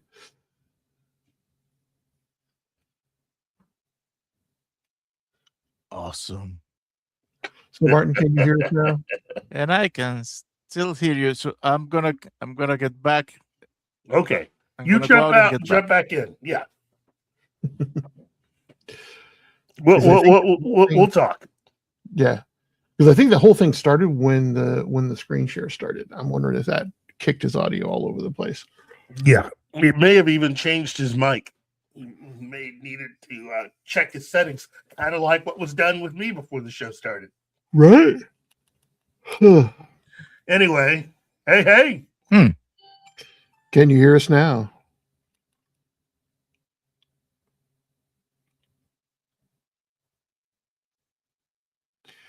Martin, can you hear us? Okay. Are you able to hear us now? Can you hear me now? Yep. Okay, good. Cool.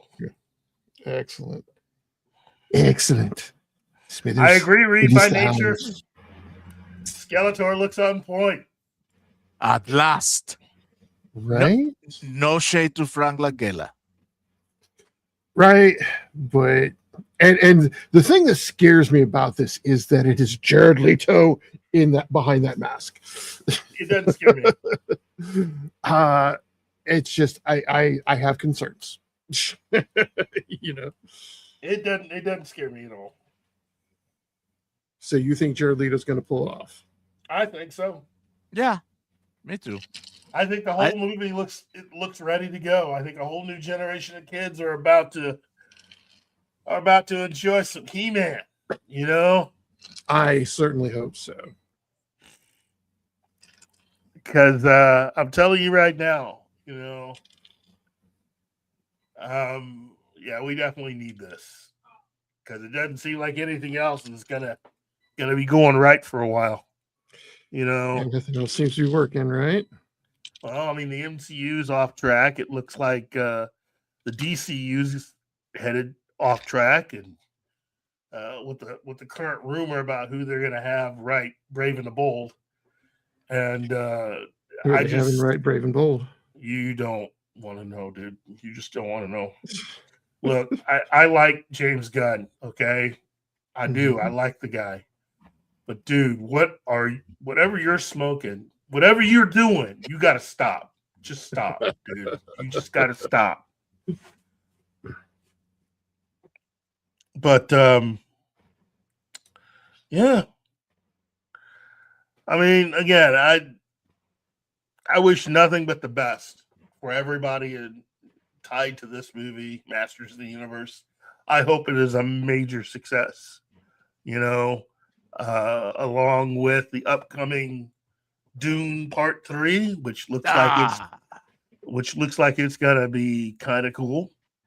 Yeah, right. Only if you Now, haven't read the books. Yeah, only if you haven't read the books. You know, we gotta stray from the books a little bit because we gotta take this one character over here and A little bit. Dude, I have a big list of things that they were out of the reservation without I know. needed. That first movie was bait. Yeah. But again, trying to stay positive because something tells me we're gonna get an announcement sometime around this summer. It's gonna take a lot of people off. More so than people are right now. Something tells me that we are headed into the announcement about who James Bond is going to be. And that's going to upset somebody no matter what.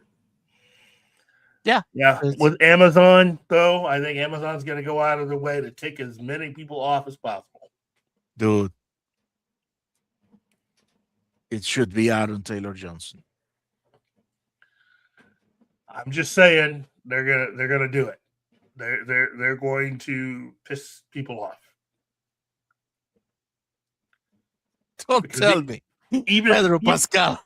Even if it's an actor that everybody likes, it'll probably be how the script is written and how they portray the character. I mean, look, we all know, we all saw the report. Amazon's going to go out of their way to make a lot of changes to this character. So even if they end up casting somebody who looks like they can be James Bond, there are going to be changes.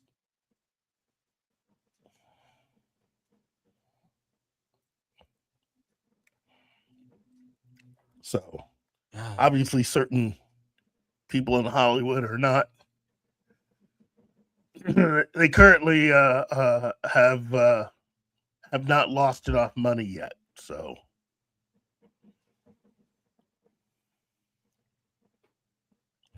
I don't know. You know, the Joker said it. It's not about the money. It's about sending a message. I know. And when it comes to the bottom line,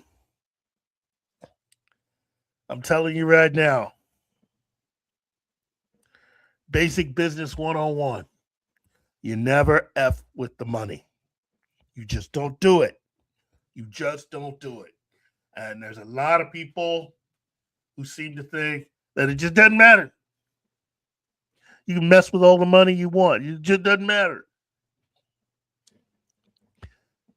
This period of time in film history is going to go down as one of the worst. There's way too many people wanting their own chapter in the book of how not to make movies. So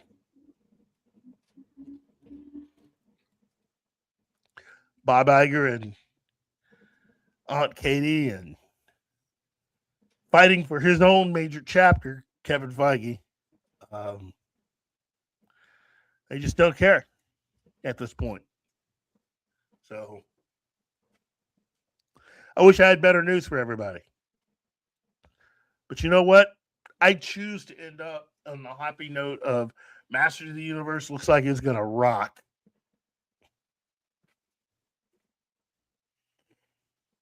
So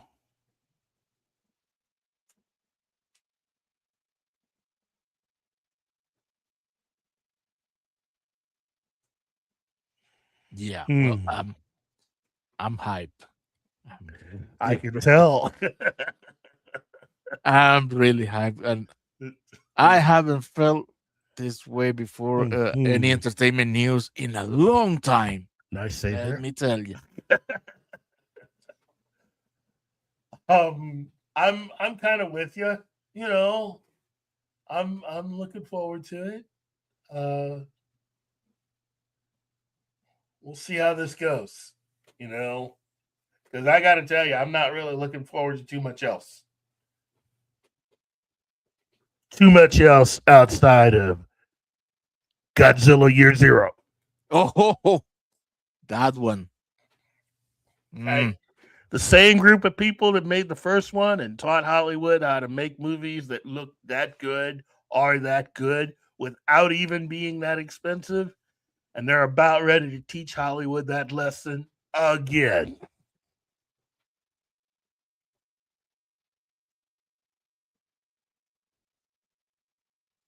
Yeah.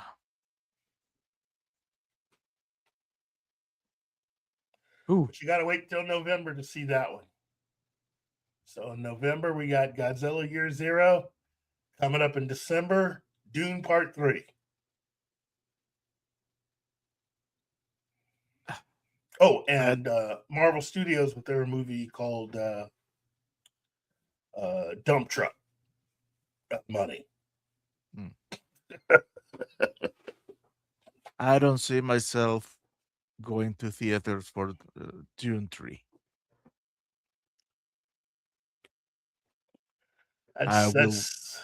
I will watch it on stream.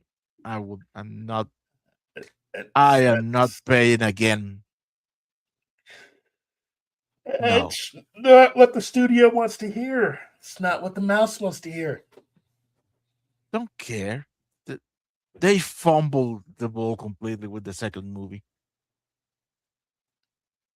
And their explanation, well, they fumbled. They didn't fumble it since the first one. But I could live. It was like seeing The Force Awakens. You saw the thing and you saw it looks good. There are some things that are not really the way they should be done, but there's a promise that all of this is gonna have a good play. Right. Yeah. And then you got freaking Last Jedi. It was the same thing. The same bitter experience for me all over again.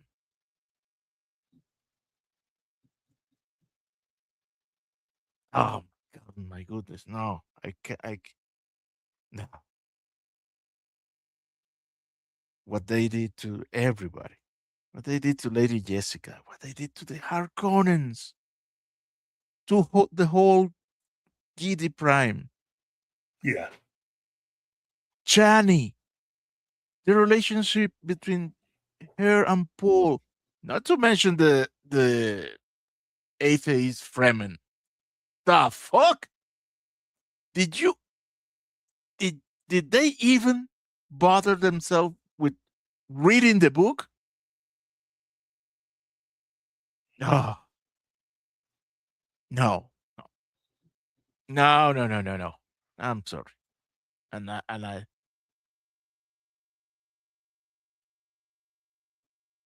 I felt so cheated. Javier Bardem was an excellent Stilgar, and but oh my god, no. That's him. I'll try to put my mind out of Dune. Yeah. John Woo never got to direct a He-Man film, and thank God.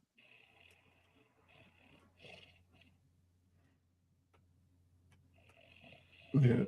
Uh, I think we may have almost lost Keith. Keith? Wake up. Keith.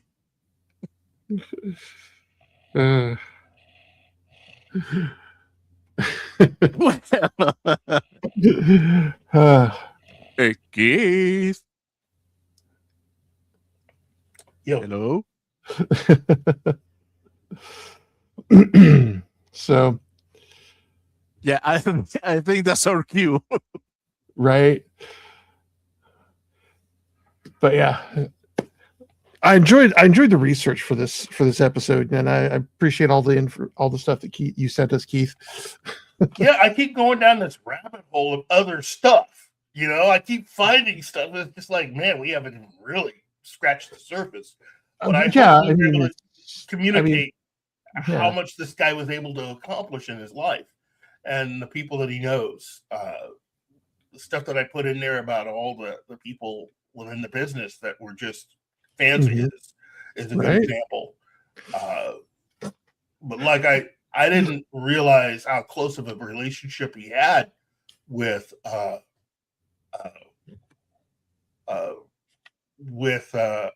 some of the people that he represented.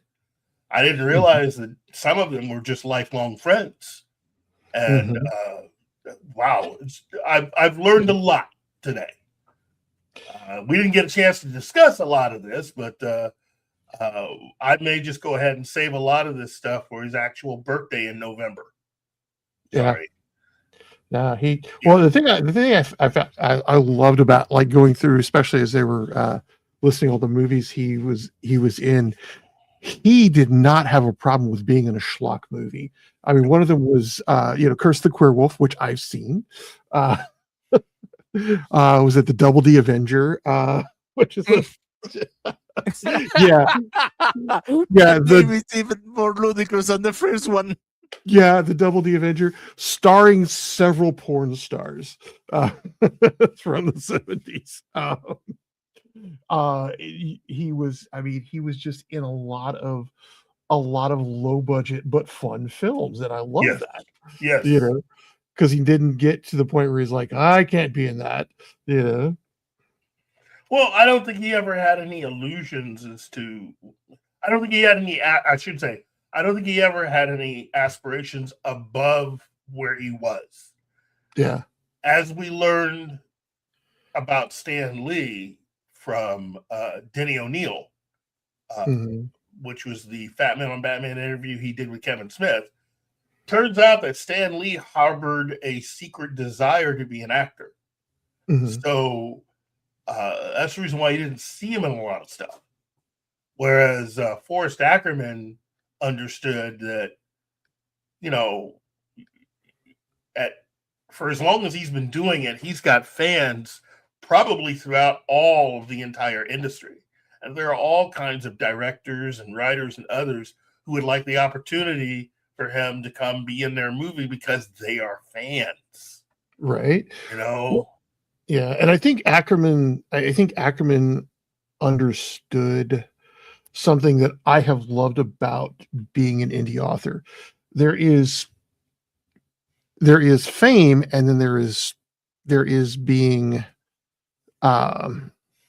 there's having fans, because there is the one where everybody knows your name, everybody loves you, and it's all from this distance. Yeah. Ackerman was more.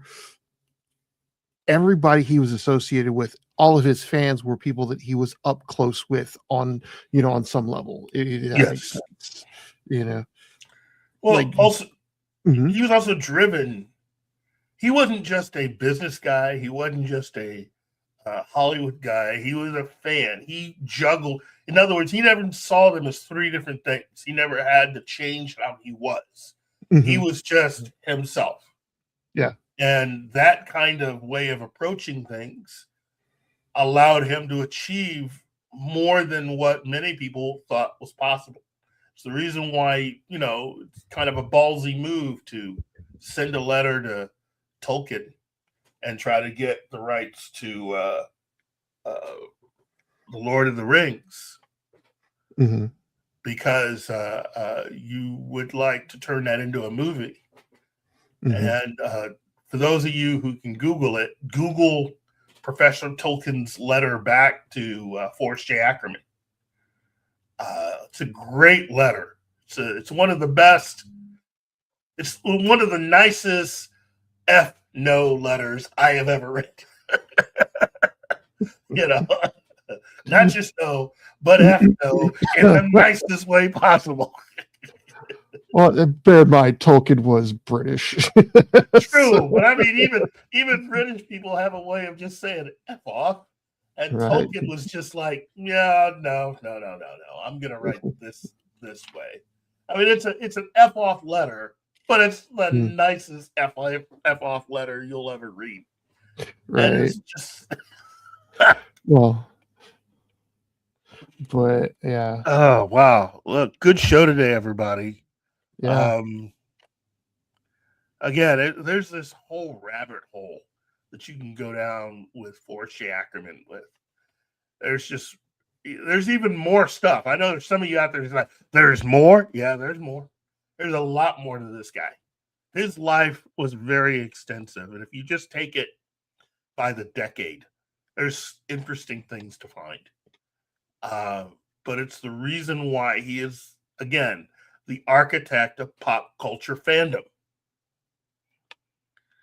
There was the father of science fiction. And I think even Forrest J. Ackerman was that, was a fan of his, which is Hugo Gernsback. Well, it turns out that I should say Forrest J. Ackerman not only was a fan, he ended up representing Hugo Gernsback. Got him as a client. And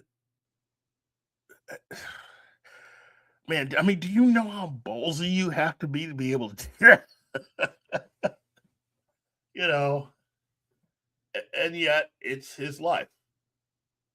He never really saw it as being, I get to be a fan. And now, I get to get out of fan mode and go into real life. It's all real life. And that really, in my opinion, is the secret. He never saw it as kind of parceling out different things. He never ran away from it. He was never ashamed of it. He lived it. And I can really, I mean, he was out there living it without worry when a lot of us were in grade school or high school getting the S beat out of us because, we happen to like a comic book. So, and it didn't stop him from getting married. I mean, he was that geek, lived his geekdom out loud, and still found a woman who not only accepted it, but was as big a geek as he was. Found a fellow fan. Oh, geez. I mean, he's showing you how to do it, everybody. Just live your life. Be who you are. You don't have to hide for nobody. If you find the right person, if you find the right group of people, you never have to hide. Just be who you are. Love what you love. As long as you're not hurting anybody else, it's all good. And I'd like to think that those of us in the Pop Culture Minefield Network, that's really how we all live. I enjoy doing this. I enjoy hanging out with all my friends, whether I'm at a convention or at the local comic shop or just here on the show, hanging out with Martin and Ben and all of you. Just live your life. Life's too short for you to go and just try to put it into little segments. Hide it away because, you're right. Or worry. Or worry too much about what other people are going to think. Yeah. Achieve. Dream big. Achieve. And see what happens. Because a lot of those people who probably would judge you I don't know. On some level, they might also envy you because you're out there getting it done. You're doing what they're afraid to do. That's the thing. Is it scary? Yes, but go ahead and do it anyway. Think about Forrest J. Ackerman and what he achieved. This is one life. And look at everything he accomplished. Now, you can go to YouTube, and there's a video that gives you a little bit of a tour of the Ackerman Mansion and gives you just a little bit of a tiny taste of what he had at his place. And understand, very important, you understand the kind of people that came through his home, people that ended up staying, you know. I think it was well, not just memorabilia. I mean, all of it, dude. He wasn't just a guy with memorabilia. He was the guy that just basically lived it. But you think about people like Sam Raimi.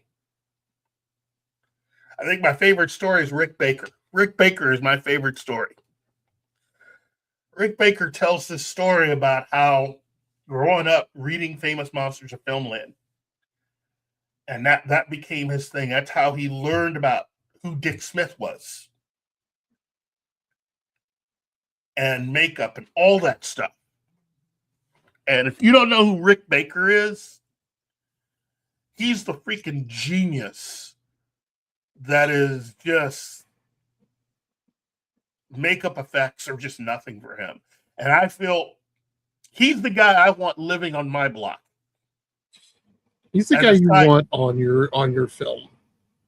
Not just that, but he's retired. Okay. He is officially retired from working in the business. Okay. And he's been retired for a few years now.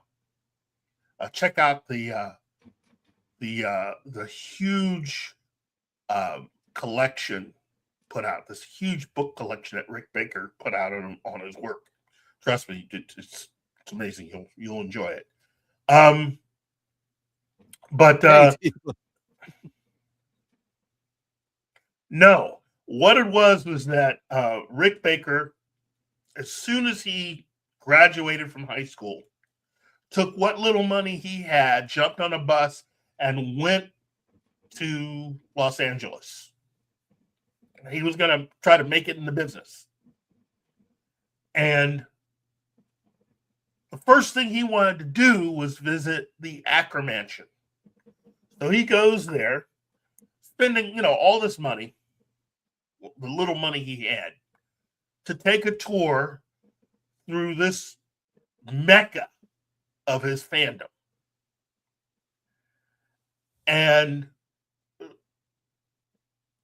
when basically Forrest J. Ackerman realized that this kid had no money and no place to stay, and so he let him stay on his couch.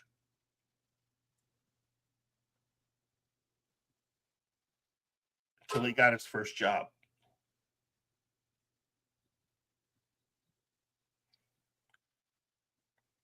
That is just, and he never forgot it.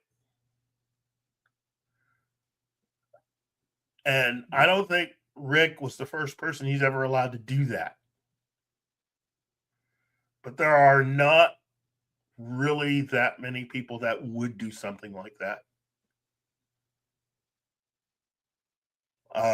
Yeah, D. Bud Martin, me too.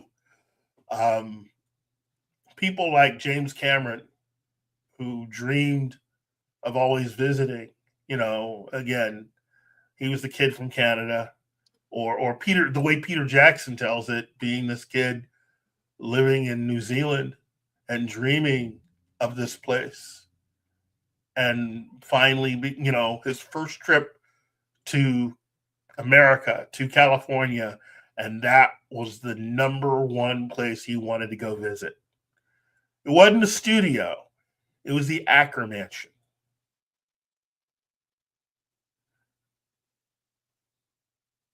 Everyone here has to, on some level, realize that you are affecting other people, affecting the way they see things, and especially you, Ben. You know, being an author and everything. Oh yeah, no. I And- mean, Yeah, go ahead. and I mean that's one of the best parts about this are the emails I get, or messages on my page.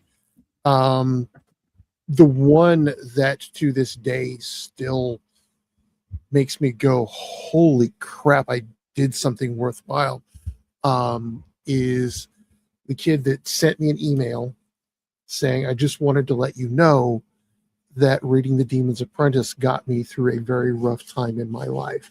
That Chance was the inspiration for me not to, to end my own life.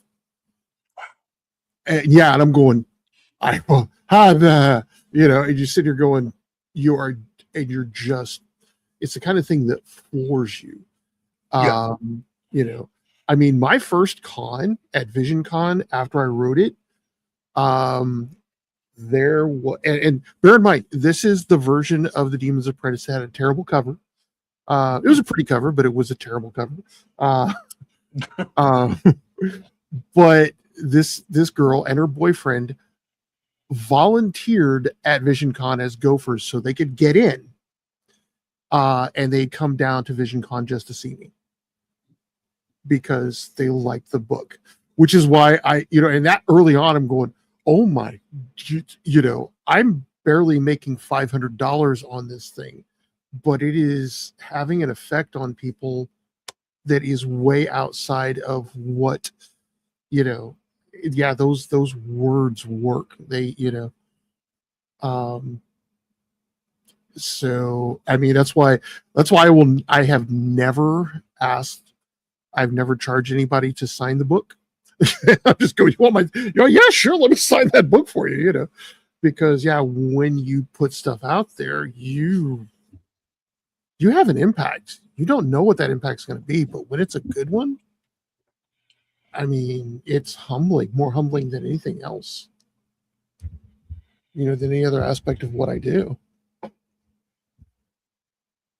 No, good on you, my man. Seriously. That's really what it's all about. And that's part of the reason why I get so emotional when I talk about Star Trek, because that's the kind of effect Star Trek had on many people's lives. Yeah. When Star Trek premiered,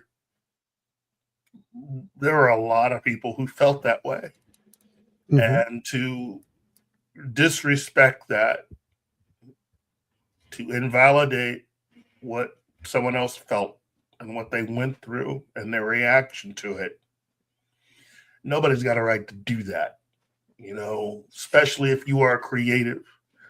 It's one of the reasons why I was very, more than anything else, I am beyond disappointed in the way that Kurtzman has treated Star Trek. And I was disappointed in the way that Kevin Smith handled Kevin Smith and the obvious boss that he was working for when he did his version of Masters of the Universe. It wasn't so much the actual stuff they did as how they treated the fans. Characters. Oh yeah, well, how they treated the fans. Yeah. Or in the case of the Masters of the Universe thing, how they treated the people who originally created it and their work on it. You got to be respectful. Okay? I don't care what it is you're doing. If you're working on somebody else's idea, you got to be respectful. And there's a lot of people who work on this stuff who aren't. Way too many of them who are not, especially if they're working for Marvel. They're just not. They're not very respectful people. They're just not. Yeah, Clownfish the people behind Clownfish are they seem like just the coolest people. They seem like two people I can hang out with. I'm not saying I'm going to go find them and hang out with them. I'm just saying they really do try, but they're real. They're not trying to be anything else other than just fans. But guess what? They're also fans who have worked in the business. They know what they're talking about. And Kevin Smith, what he ended up doing was it was a dick move. Dick move. He wasn't really talking to them. He was talking down to them. Yeah, yes, D-Bud. Yes. Well, let me tell you, you know those action figures came with a booklet, right? Yep. That is the booklet that came with my He-Man figure. Yeah. That is trying to read that is how I began to learn English because of that booklet. Wow. So I can relate to Andre with that.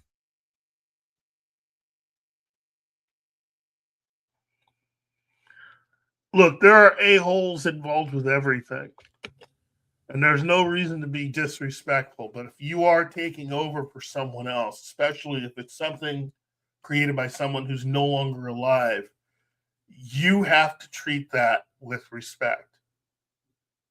And if you're going to make changes to it, admit that right off the bat. Don't gaslight people. The version that I'm doing here is not exactly in keeping with the original version. We have some ideas here, and we really appreciate if you gave us the opportunity to show you what we have and to try to win you over. That's the honest way of doing it.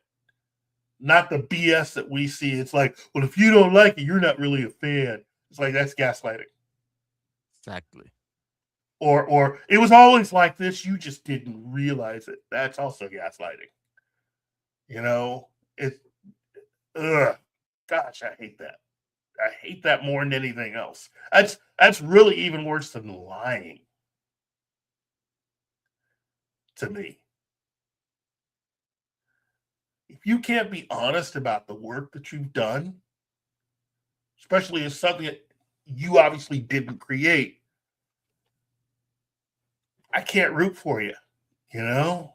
That's already a big strike with me. D-Bud says, I was too old to get into He-Man, but I did see some episodes, and I could see why kids at that time would like it.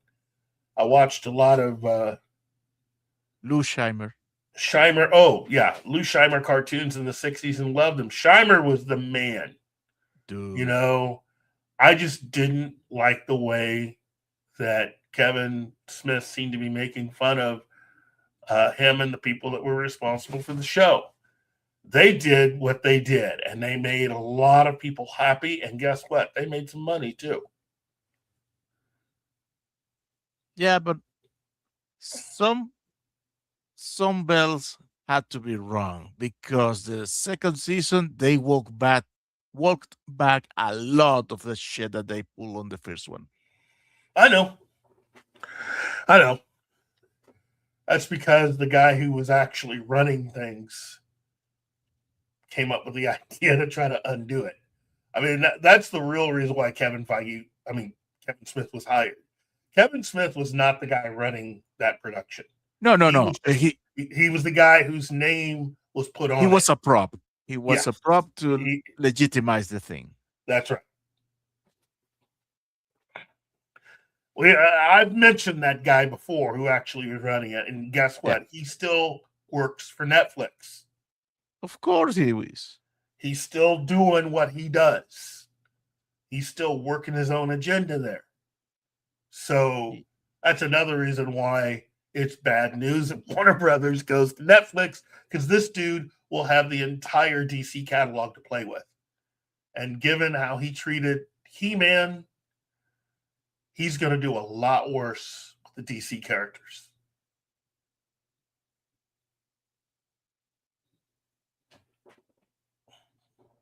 Hmm. So, Well, we have been overextended.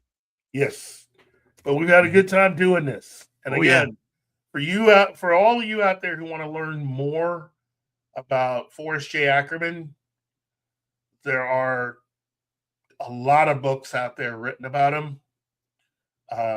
Check out Famous Monsters of Filmland magazine, especially the older issues. And, support your local convention and your local comic book shop and bookstore, because it really is about the businesses that help to feed the fandom. Fandom's important. Yeah. Really how a lot of this went. It's really how we got a lot of this entertainment is through fandom. And while a lot of the big people, a lot of the big entertainment corporations and studios may not say it, I will say it.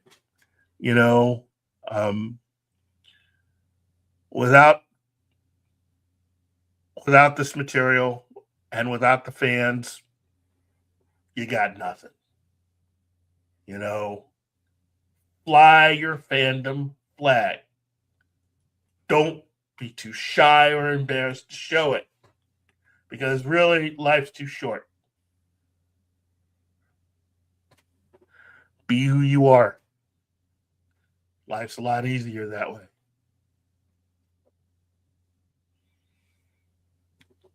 Well, that's our show.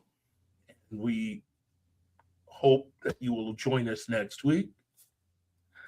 I just want to thank D. Bud Martin, because, he's cool. Courtney, Yes, please.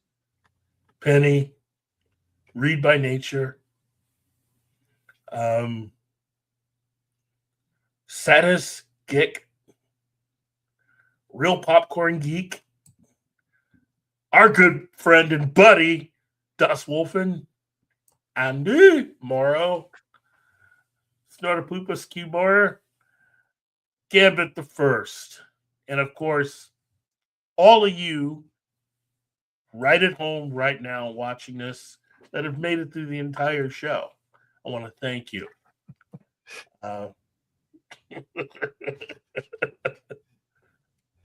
Thank you for your endurance. Wait a minute. Hold up. D-Bud Martin. He says, I'm cool. No, I'm just old. Turned 64 today. Well, first of all, happy you leveled birthday. up. Happy birthday, man. Yeah. And happy birthday. Welcome to level 64. And now kids will sing you your happy birthday. Oh, please no. Happy birthday to you. And that's as much as I'm doing. Thank you. Thank you very much. Thank you very much. Because I don't get paid to sing. Elvis does Dr. McCoy. I'm a singer, not a doctor, Jim.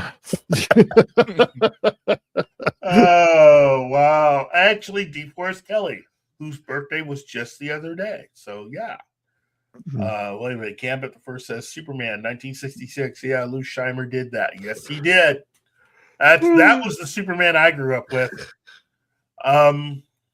Again, I want to thank everybody. I really do appreciate the fact that anybody watches this, let alone we get the kind of reaction from the crowd that we get. Bud Martin says, just a year away from Medicare. Power of positive thinking, my friend. Power of positive thinking.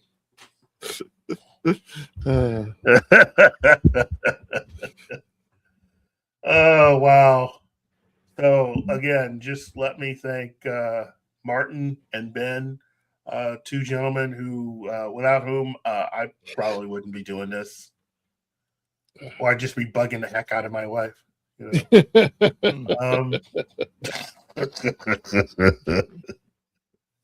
Oh, wow.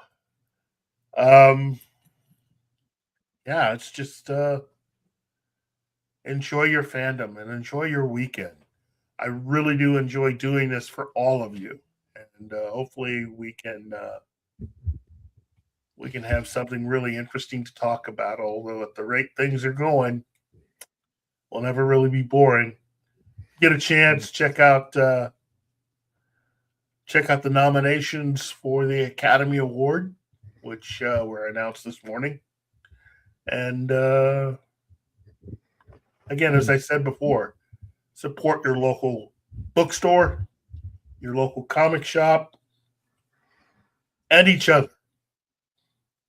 Yeah. So, well, here's hoping everybody gets some good news sometime this week. So, God knows we could all use some, right? Yeah. That's right. That's right. Well, on behalf of all of us here, and all of us here at Pop Culture Minefield, we want to thank you and hope that you enjoy any of the other numerous opportunities for us to live stream and have fun with all the fans here. So have a good weekend, and remember, it's never too late to dream and move forward. Things could always be a lot worse. Have a great weekend. Be cool, y'all. See ya.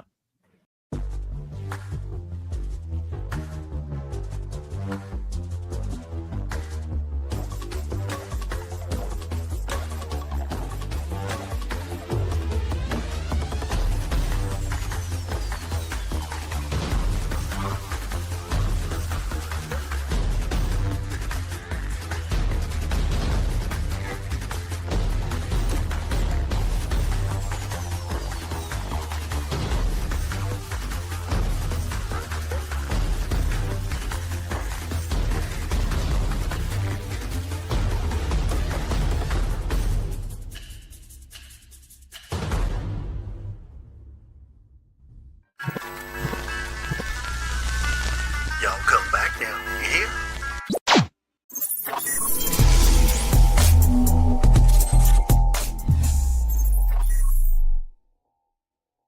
Matt Damon.